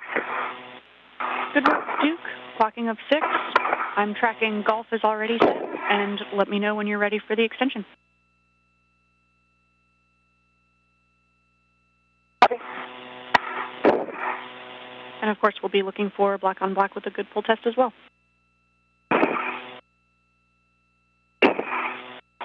Right now you're looking at the helmet camera of Duke, NASA astronaut Nicole Mann. She's at the 1A worksite right now, and you see her installing the articulating portable foot restraint. This foot restraint has the ability to have some settings to angle the foot restraint so that it can reach predetermined marks that are needed for the upcoming work to actually install some of the struts. So she's installing that right now. She's going to check the settings on the articulating portable foot restraint, make sure it's really at the right angle so that she can access some of the first bolts and areas that she needs to access for some of the upcoming work. And a heads up, you guys will be flying over Japan in a couple minutes. Wave hello for us. Awesome. Thank you.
I got a clocking of 6 with a good pull test. Okay, copy. Good pull twist test and a clocking of 6. We'll also take a black on black check for that color. Yes, black on black. Okay, copy. And the extension there will be 5 for the WIFX.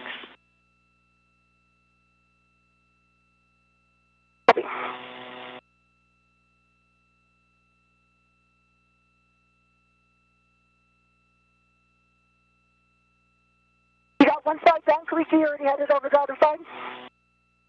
Yeah, I'm on the right side and just adjusting the TCD now.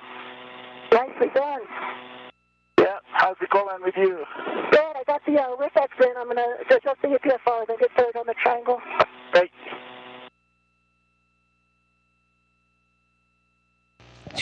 The two first-time spacewalkers sharing their progress for today. On the right side, I'm opening the NRI.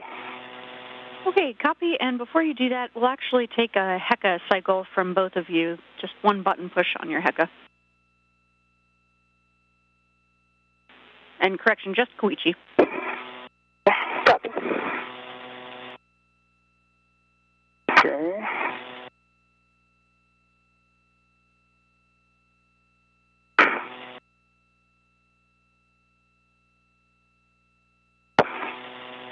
HECA should be on now.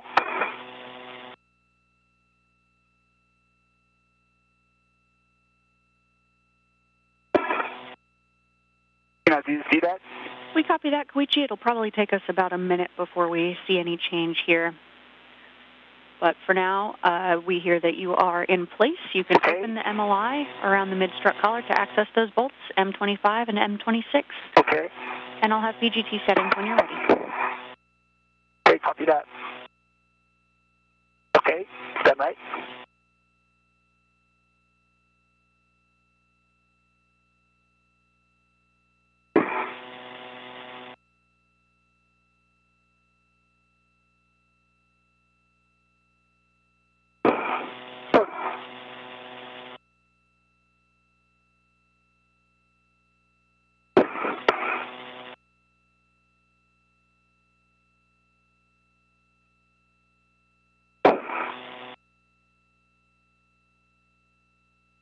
I started working on the pitch here. I've got the knob is unlocked, and I'm looking for Tango Tango, but it is pretty stiff. It's just mentioned. Copy. That is okay, the I'm correct ready. setting. PGT setting. And copy that it's stiff. Koichi, for you, PGT settings will be Bravo 7, clockwise 2.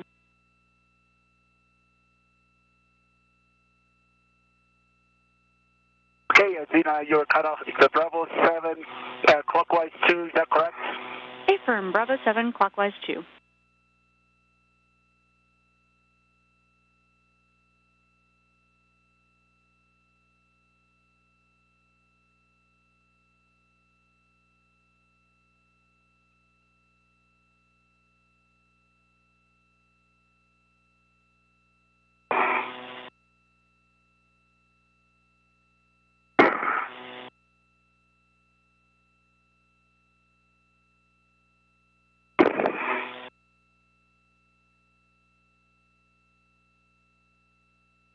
Zena, can you see in my HECA? We do see your HECA. Okay, so this is what I'm looking at. Got the black line pointed towards unlock. Then Papa. Now we have both helmet camera views from Koichi Bakata and Nicole Mann. Hand on the whip extender, and then we are pushing up on it. I don't know if you have any ideas. While you think about that, I'll move on to the whip extender. Copy, Duke. That sounds like a good plan. Okay, Zena, and that extension the lower bolt.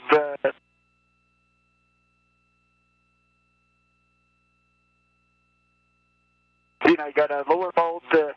Green light of PGT 25.4, it counts 4.14 turns. Correction, 4.79 turns.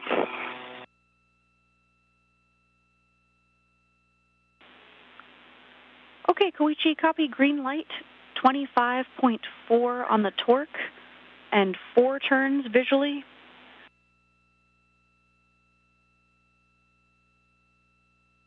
That's correct, and then the PGT shows 4.79 turns.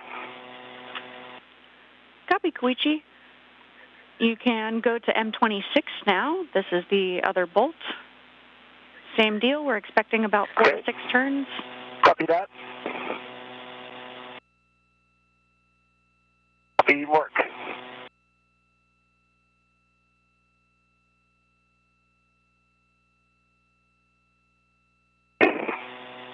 Okay, please, Zena, as we talked about, I'm going to move on to the triangle until Koichi gets here so we can work together on that pitch. Okay, copy that, Duke. So if you want to, one other thing you can try is using the boot plate for some extra leverage. But again, we'll take your expertise here. I'm happy to wait until Koichi gets there. You can also do the rest of the APFR settings if you'd like. So a quick recap of where we are. We're seeing both the helmet cameras of Koichi Bukata and Duke. On the left, Koichi Bukata working on the mid-strut. There's various components of the mounting platform. He's asking for the settings that are needed on his cordless power drill to drive some of the bolts.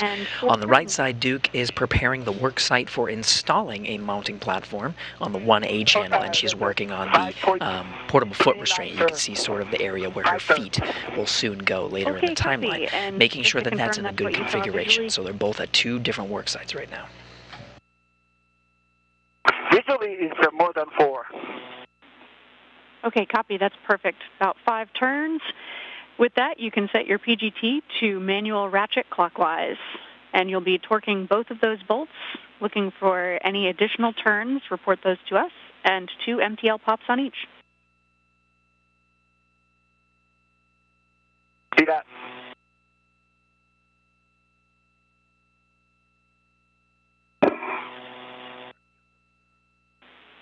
We've got a quick handover coming here. Making progress here with the ingress 8 and the boot plate.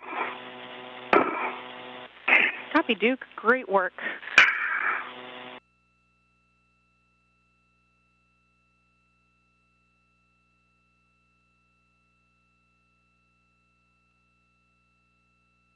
So same as he did with the left strut. On the mid-strut, Koichi Wakata is first using the pistol grip tool to drive with the tool itself, followed by some manual ratcheting to finalize the torque on each of the bolts.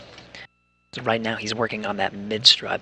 And then once again, we're in a handover period, so we're going to temporarily lose some of the video and audio from the space station. Regaining audio first, it seems like we're getting some sounds from the space station.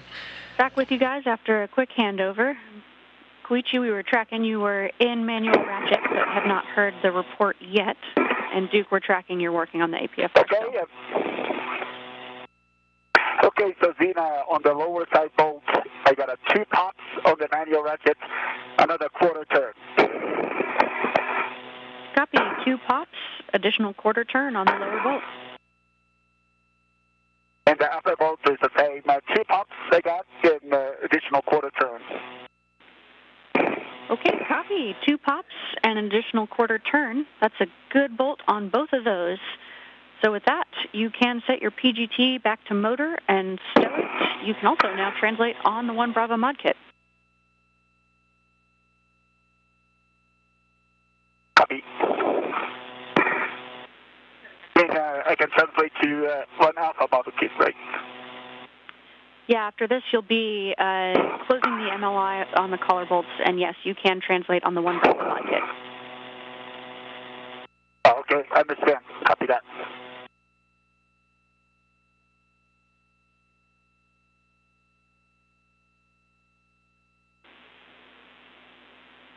Duke, if you feel like that APFR is behaving, you can feel free to continue work on it, but we can also have you pause and head to the upper triangle and wait for Koichi to get over there. Okay, so I've got it in Tango. I'm just trying to get that knob locked. It's about halfway there. Tough times.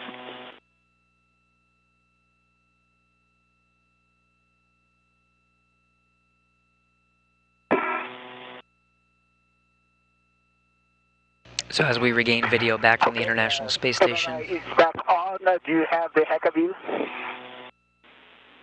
Affirm, we've got a heck of you, and copy the MLI.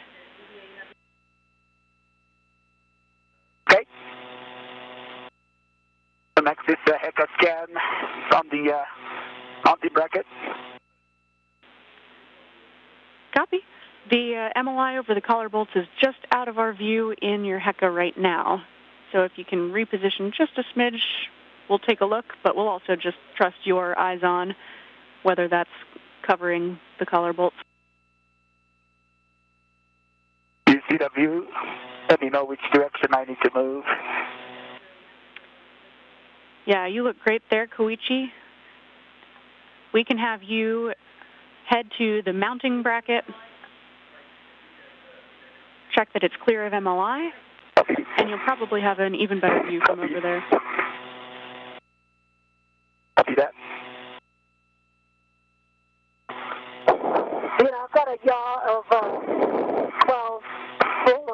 strut. That pitch knob is about halfway there, and it's stuck. So when I get to tool, I'll use the tool. But I'm going to start working on the triangle right now. Copy that plan, Duke. We like it. So we've got Tango Tango, Fox 12. Those are good settings, but the pitch knob is still not back out.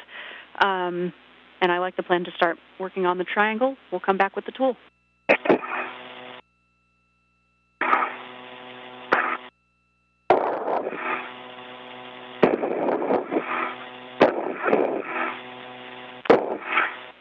Duke, when you have a moment, we'll take a glove, tap, and gauntlet check as well. Copy, Koichi. Okay, so I'm on the mountain bracket. You have a good view? Checking, Koichi.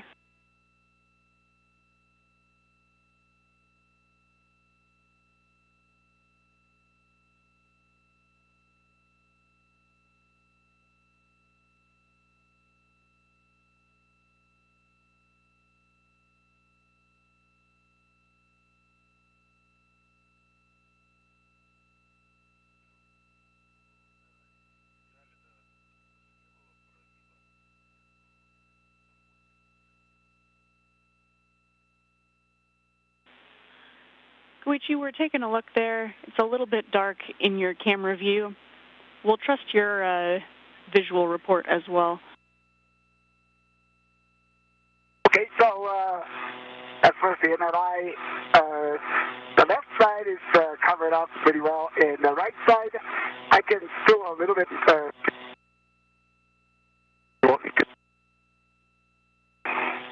It's covering the color bolt area, and there's still some gap, and I can cinch it down a little firmly down.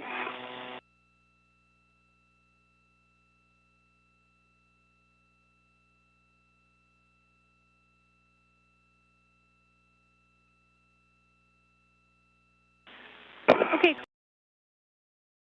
You're ahead of the timeline right now, so we'll use this time to have you go over and adjust that MLI. Just take care of whatever gap you see.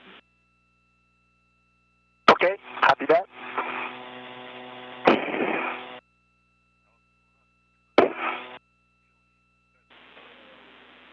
And Koichi Wakata is still working on the 1B site. He's going to take some time. That white fabric that's on the outside of these struts, just make sure that's nice and tight. My gloves, good, good. Duke Nicole Mann on the 1A site, working on the portable foot restraint.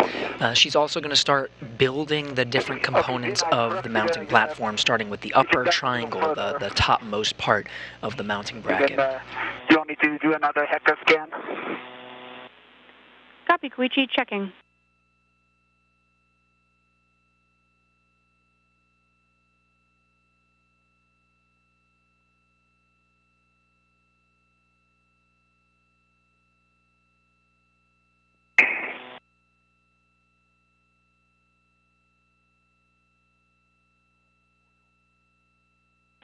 Okay, I'm already there, and mountain bracket, and I don't know if you can see the heck of view, but now the MLI is covering. Copy, Koichi. That's a good view. We're taking a look.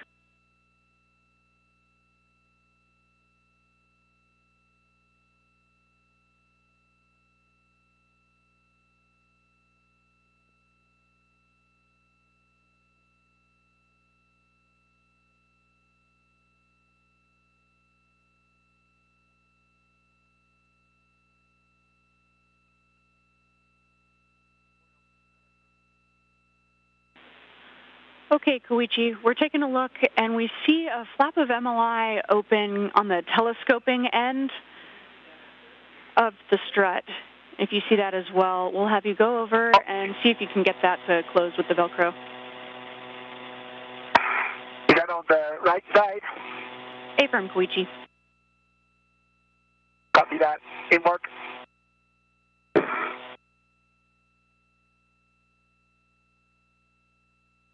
engineers on the ground assessing the configuration of the mounting platform where Koichi Wakata is currently working. We're getting a view from his helmet camera. They're looking at the multi-layer insulation, that white fabric. They just really want to make sure it's covered very nicely, and once it's in a good configuration, we'll get confirmation from the ground teams that they're happy with it, and Koichi Wakata will be able to move on to the next task.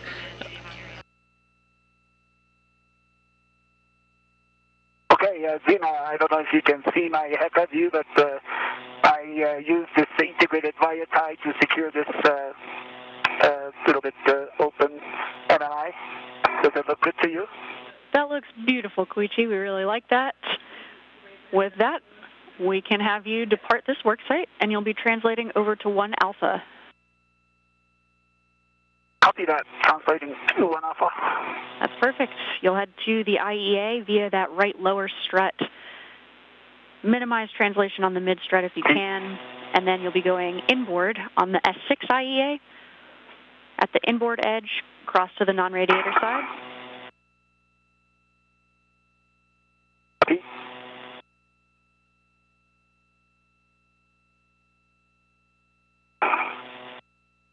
For Koichi Wakata, there are 3 main tasks that he needs to accomplish over at the mounting platform.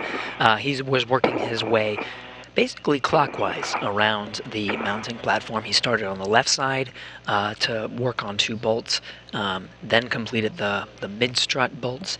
Now he's going to complete his work by tightening the 2 bolts that are on the right side. Of course, checking that multi-layer insulation, that white fabric along the way, making sure that looks good. But once he's done, he'll really proceed into some cleanup steps and then go over to translate to the 1A worksite where Nicole Mann is currently starting to construct some of the components of the mounting bracket over there, and then they'll work on that side together. Okay, copy that, Duke. You can keep that tethered to the bag, lock out the thread if you need to. You'll be aligning the right upper strut L7 to the mounting bracket right side. Check that the alignment tab is in the groove and the black lines are aligned on the end of the mounting bracket. I'll have PGT settings when you're ready. Copy.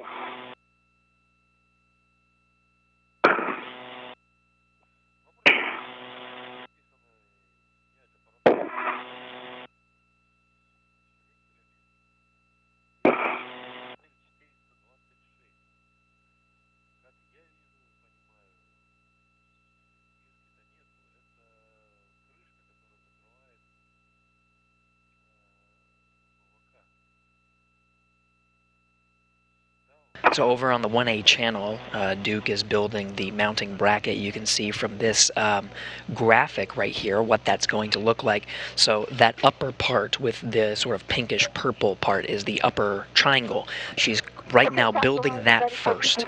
So she's getting a head start on there, and it's going to attach to what's called the mast canister. That's that greenish, bluish soda can looking structure. That's where the legacy solar arrays were originally deployed from, and this is really sort of an adapter to allow the IROSA solar arrays to attach to the mounting bracket. That's that sort of bluish indigo part labeled there on the left, the IROSA mounting bracket. So she's just right now building that upper structure.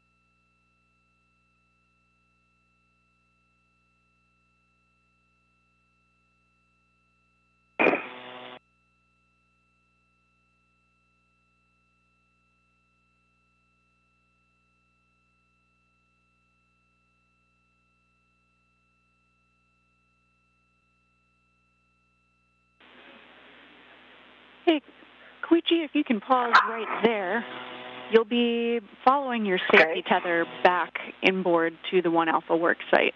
We see you not quite translating in the right path. Okay, it looks looks like it's if the tether is on to my left. That's what I was following it. But you see that? Yeah, I do see that. So on the inboard edge of the IEA, we would have you cross back over to the non-radiator side. You can also follow the handrails that are in front of you to the other side of the IEA. Copy that.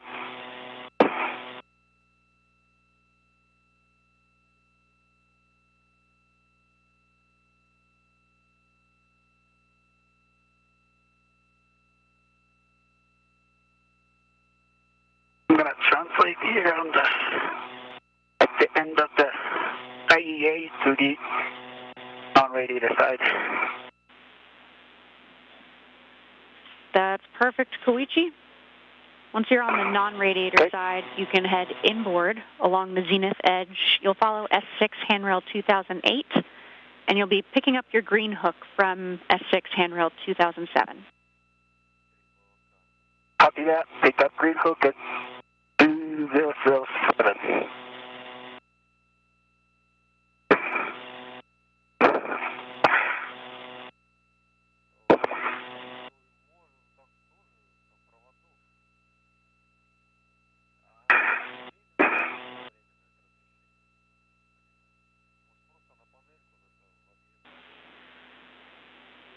And Duke, just checking, I didn't hear the PGT settings. The PGT is the Bravo 3 clockwise 2, and just working on M14 here. Perfect. Okay, we're expecting approximately 4 turns on M13 and M14. This is not to torque yet. Copy, 4 turns. Okay, Duke, now I see you.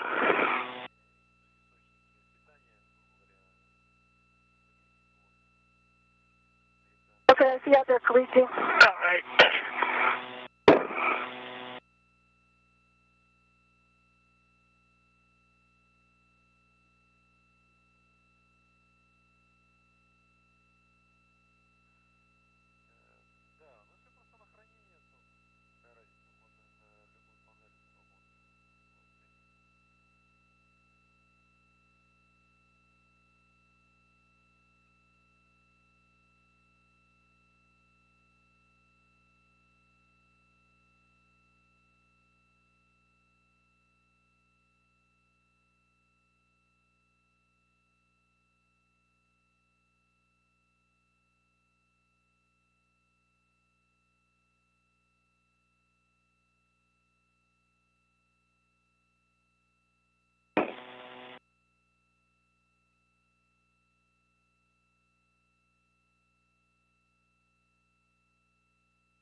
Okay, Dean, I got one AM turn on 13 and 14, moving on to the PGT for 3 more. Okay, copy. 1 hand turn on M13 and M14.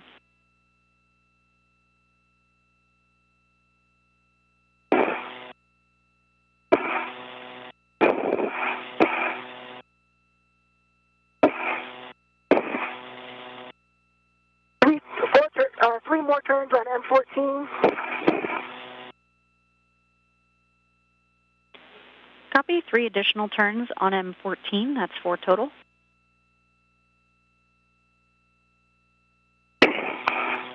Okay, Dean, I picked up the green hook, and I'm translating. Copy, Koichi. You'll be at the S5, S6 interface following the A-frame nadir. Follow handrail 2144, and then on the nadir forward edge, translate to the inboard edge of the 1 Alpha IEA. Copy.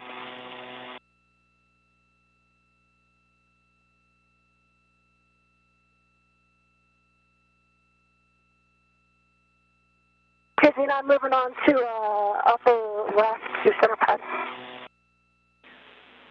Copy, Duke.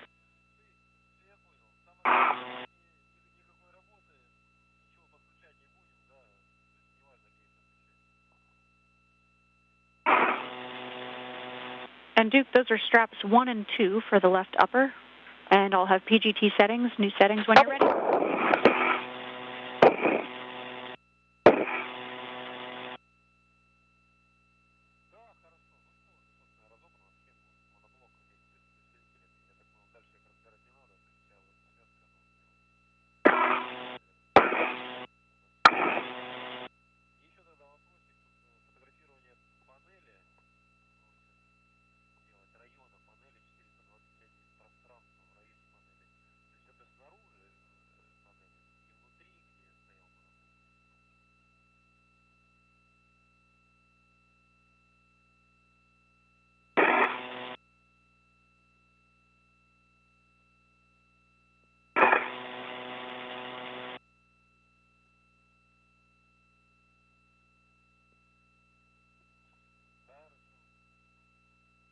Duke.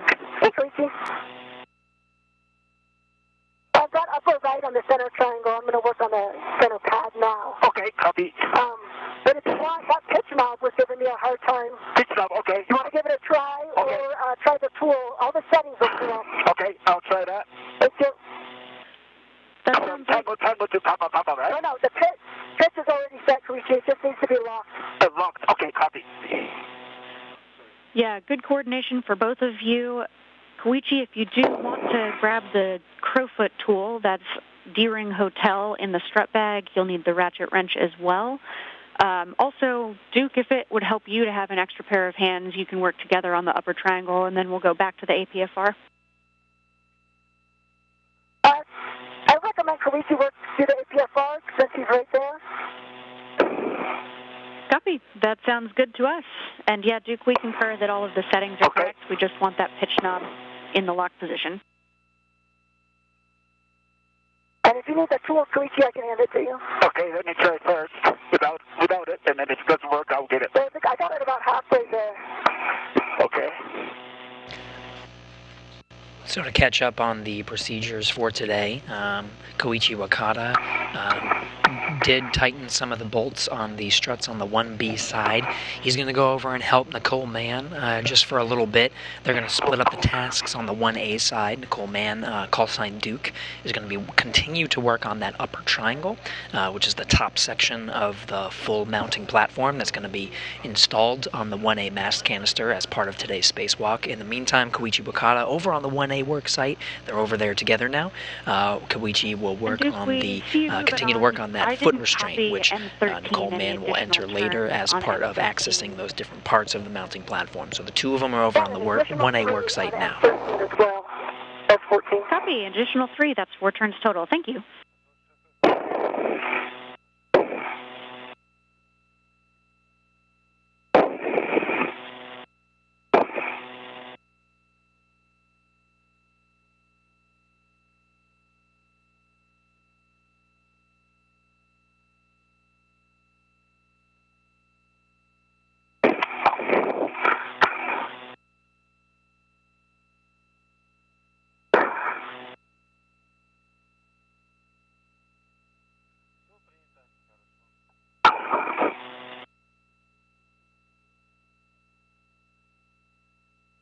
Okay, I need a tool. It doesn't go all the way. I'll get a tool, Duke.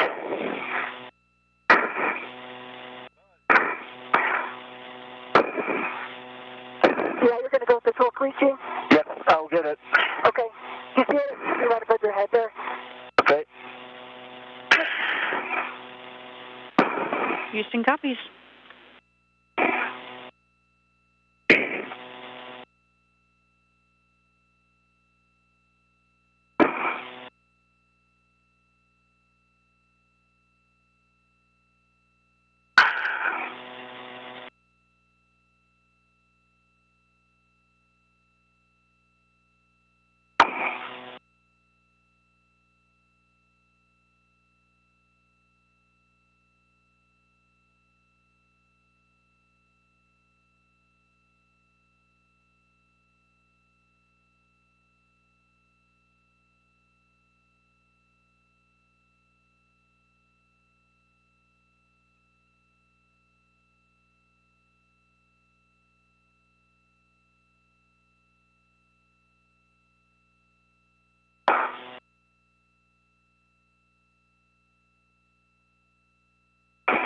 And I got 2 hand turns on M17 ready for PGT settings. Copy. 2 hand turns on M17. PGT settings are Bravo 1, clockwise 2.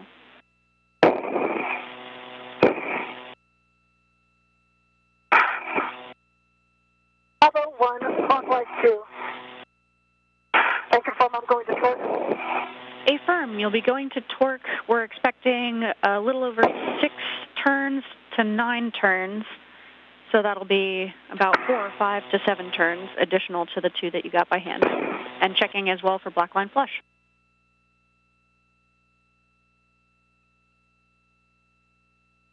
Okay, this knob is locked on Tango Tango, and it's popped out and can be depressed.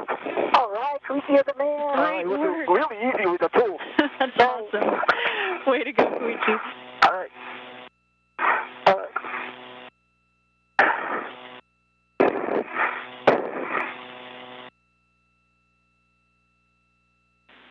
All right, Koichi will have you stow that put tool back in the strut bag, and then you can assist Duke with that upper triangle. Copy that. Tool is already stowed in the strut bag. I'm going to assist Duke. You are the man. Trying. The Duke is the man. We love it. With one more and... Koichi Wakata able to work with that pesky APFR, the portable foot restraint. Now the settings on that portable foot restraint are complete, so he'll join Nicole Mann, call sign Duke, to continue assembling that upper triangle of the mounting platform that they're going to install on the 1A channel.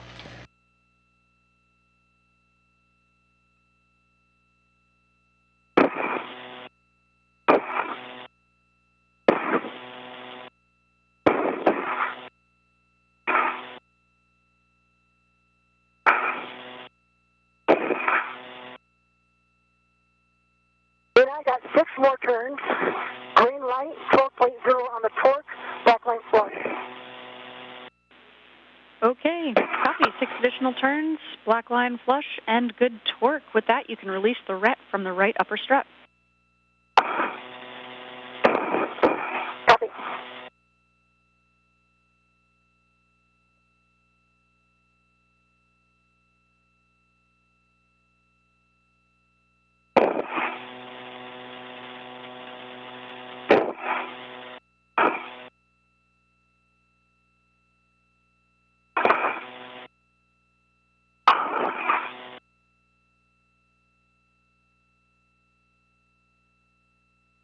Okay, right upper strut, Brett is back to the bag. I'm working on pit pin and MLI in the center pass.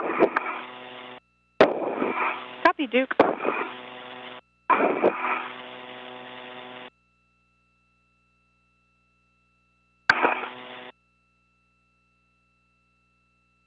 Koichi, just for your awareness, the triangle is just above your head. Okay. Thank you. I'm going to reconfigure my waist setter and I will be with you. Houston copies. And Duke, once you've got the MLI installed covering the L2 clevis and the pip pin installed on the grounding block, I'll have more PGT settings for you.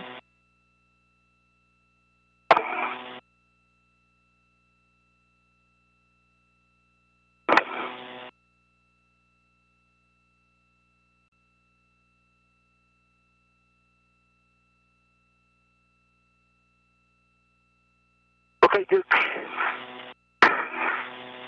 For your awareness, these washers did come back from all the defense. Put this back, the spring is good.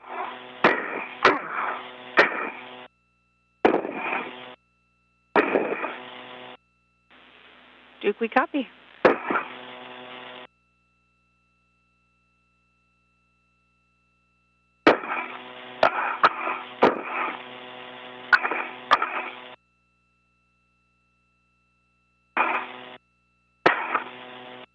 Duke, would it be helpful if I hold the triangle? Can you do that? Yeah, if you stabilize it, if I get this pit pin in, we can kind of talk about our game plan. Sounds good. I'm right next to you, to your right, and I'm ready to help.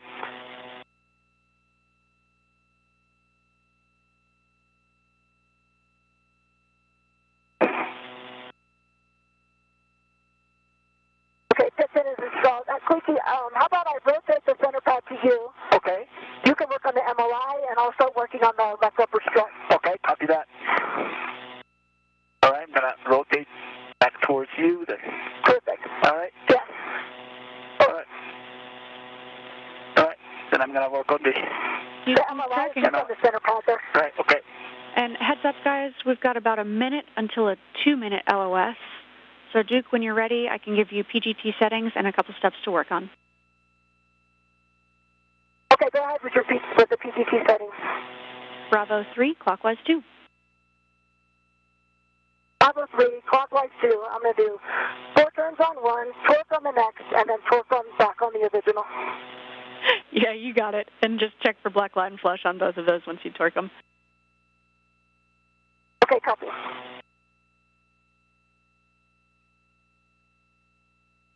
The sun rising on the International Space Station as Duke gets those pistol grip tool or the cordless power drill settings. Start is actually really good, Koichi. Oh, nice. Okay. You put on here is super helpful. Oh, that's great.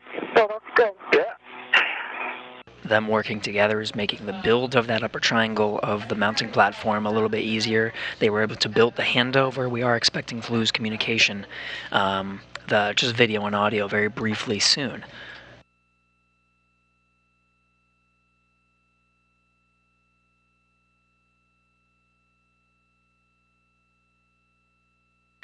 And right as expected, we're losing video and audio, but we'll be regaining it shortly. We get good communication from the tracking and data relay satellites through an operation such as this.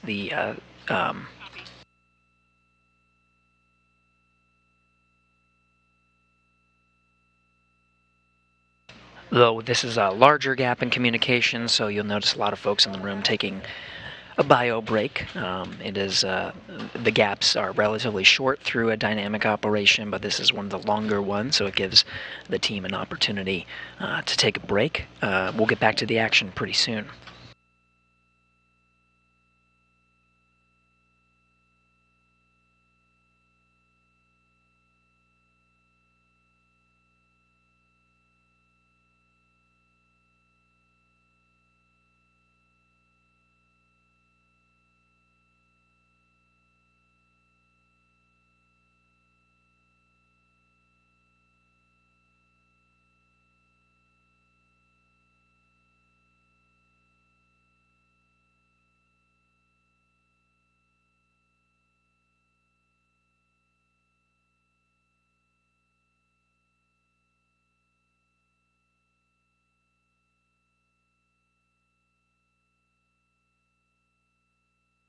While we're waiting to regain communication from the International Space Station, let's go over the plan and the work for today. So first of all, what they're doing is they're currently on the 1A channel, the channel that's marked in the yellow there.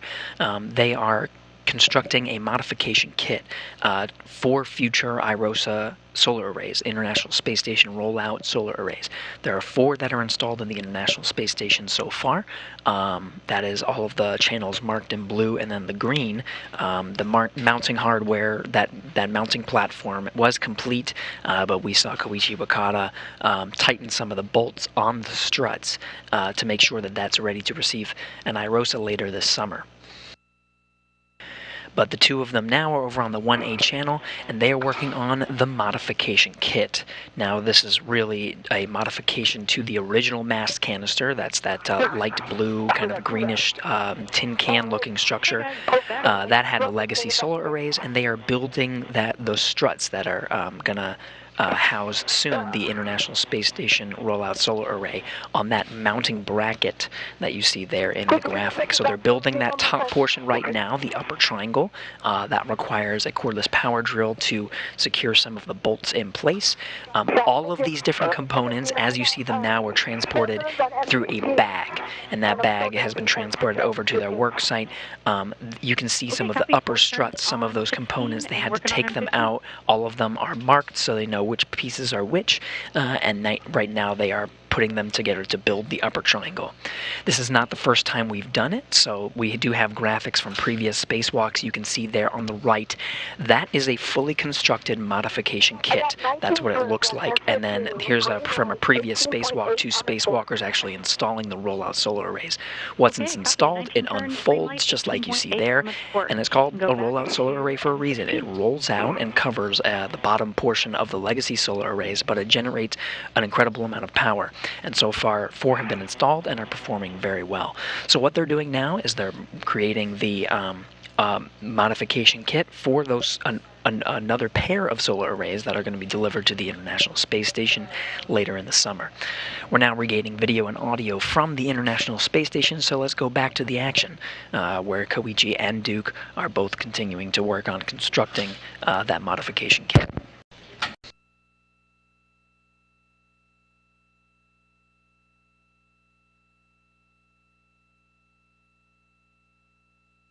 Yeah, I got 19 additional turns on M16, green light, 18.3 on the torque, and both bolts are black line flush. Okay, 19 additional turns, green light, 18.3, and both are black line flush. Look, Lisa, if I hand you this PGT, there's 2 bolts right in front of you. Okay, copy that. 13 and 14, those are next. Okay.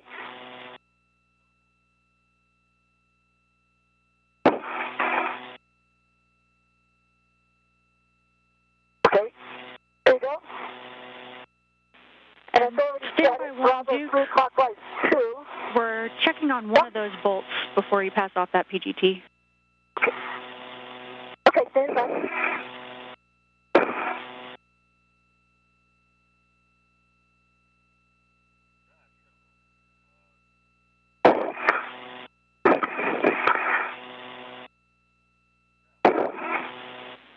Duke, for M15, did you do any hand turns to start? Yeah, sorry, for M15 I had 2 turns hand start. 2 turns hand start, followed by 19 turns with the PGT.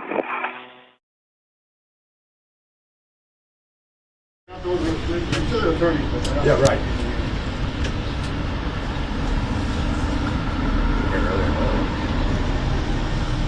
Do I need a new shoulder strap? This thing's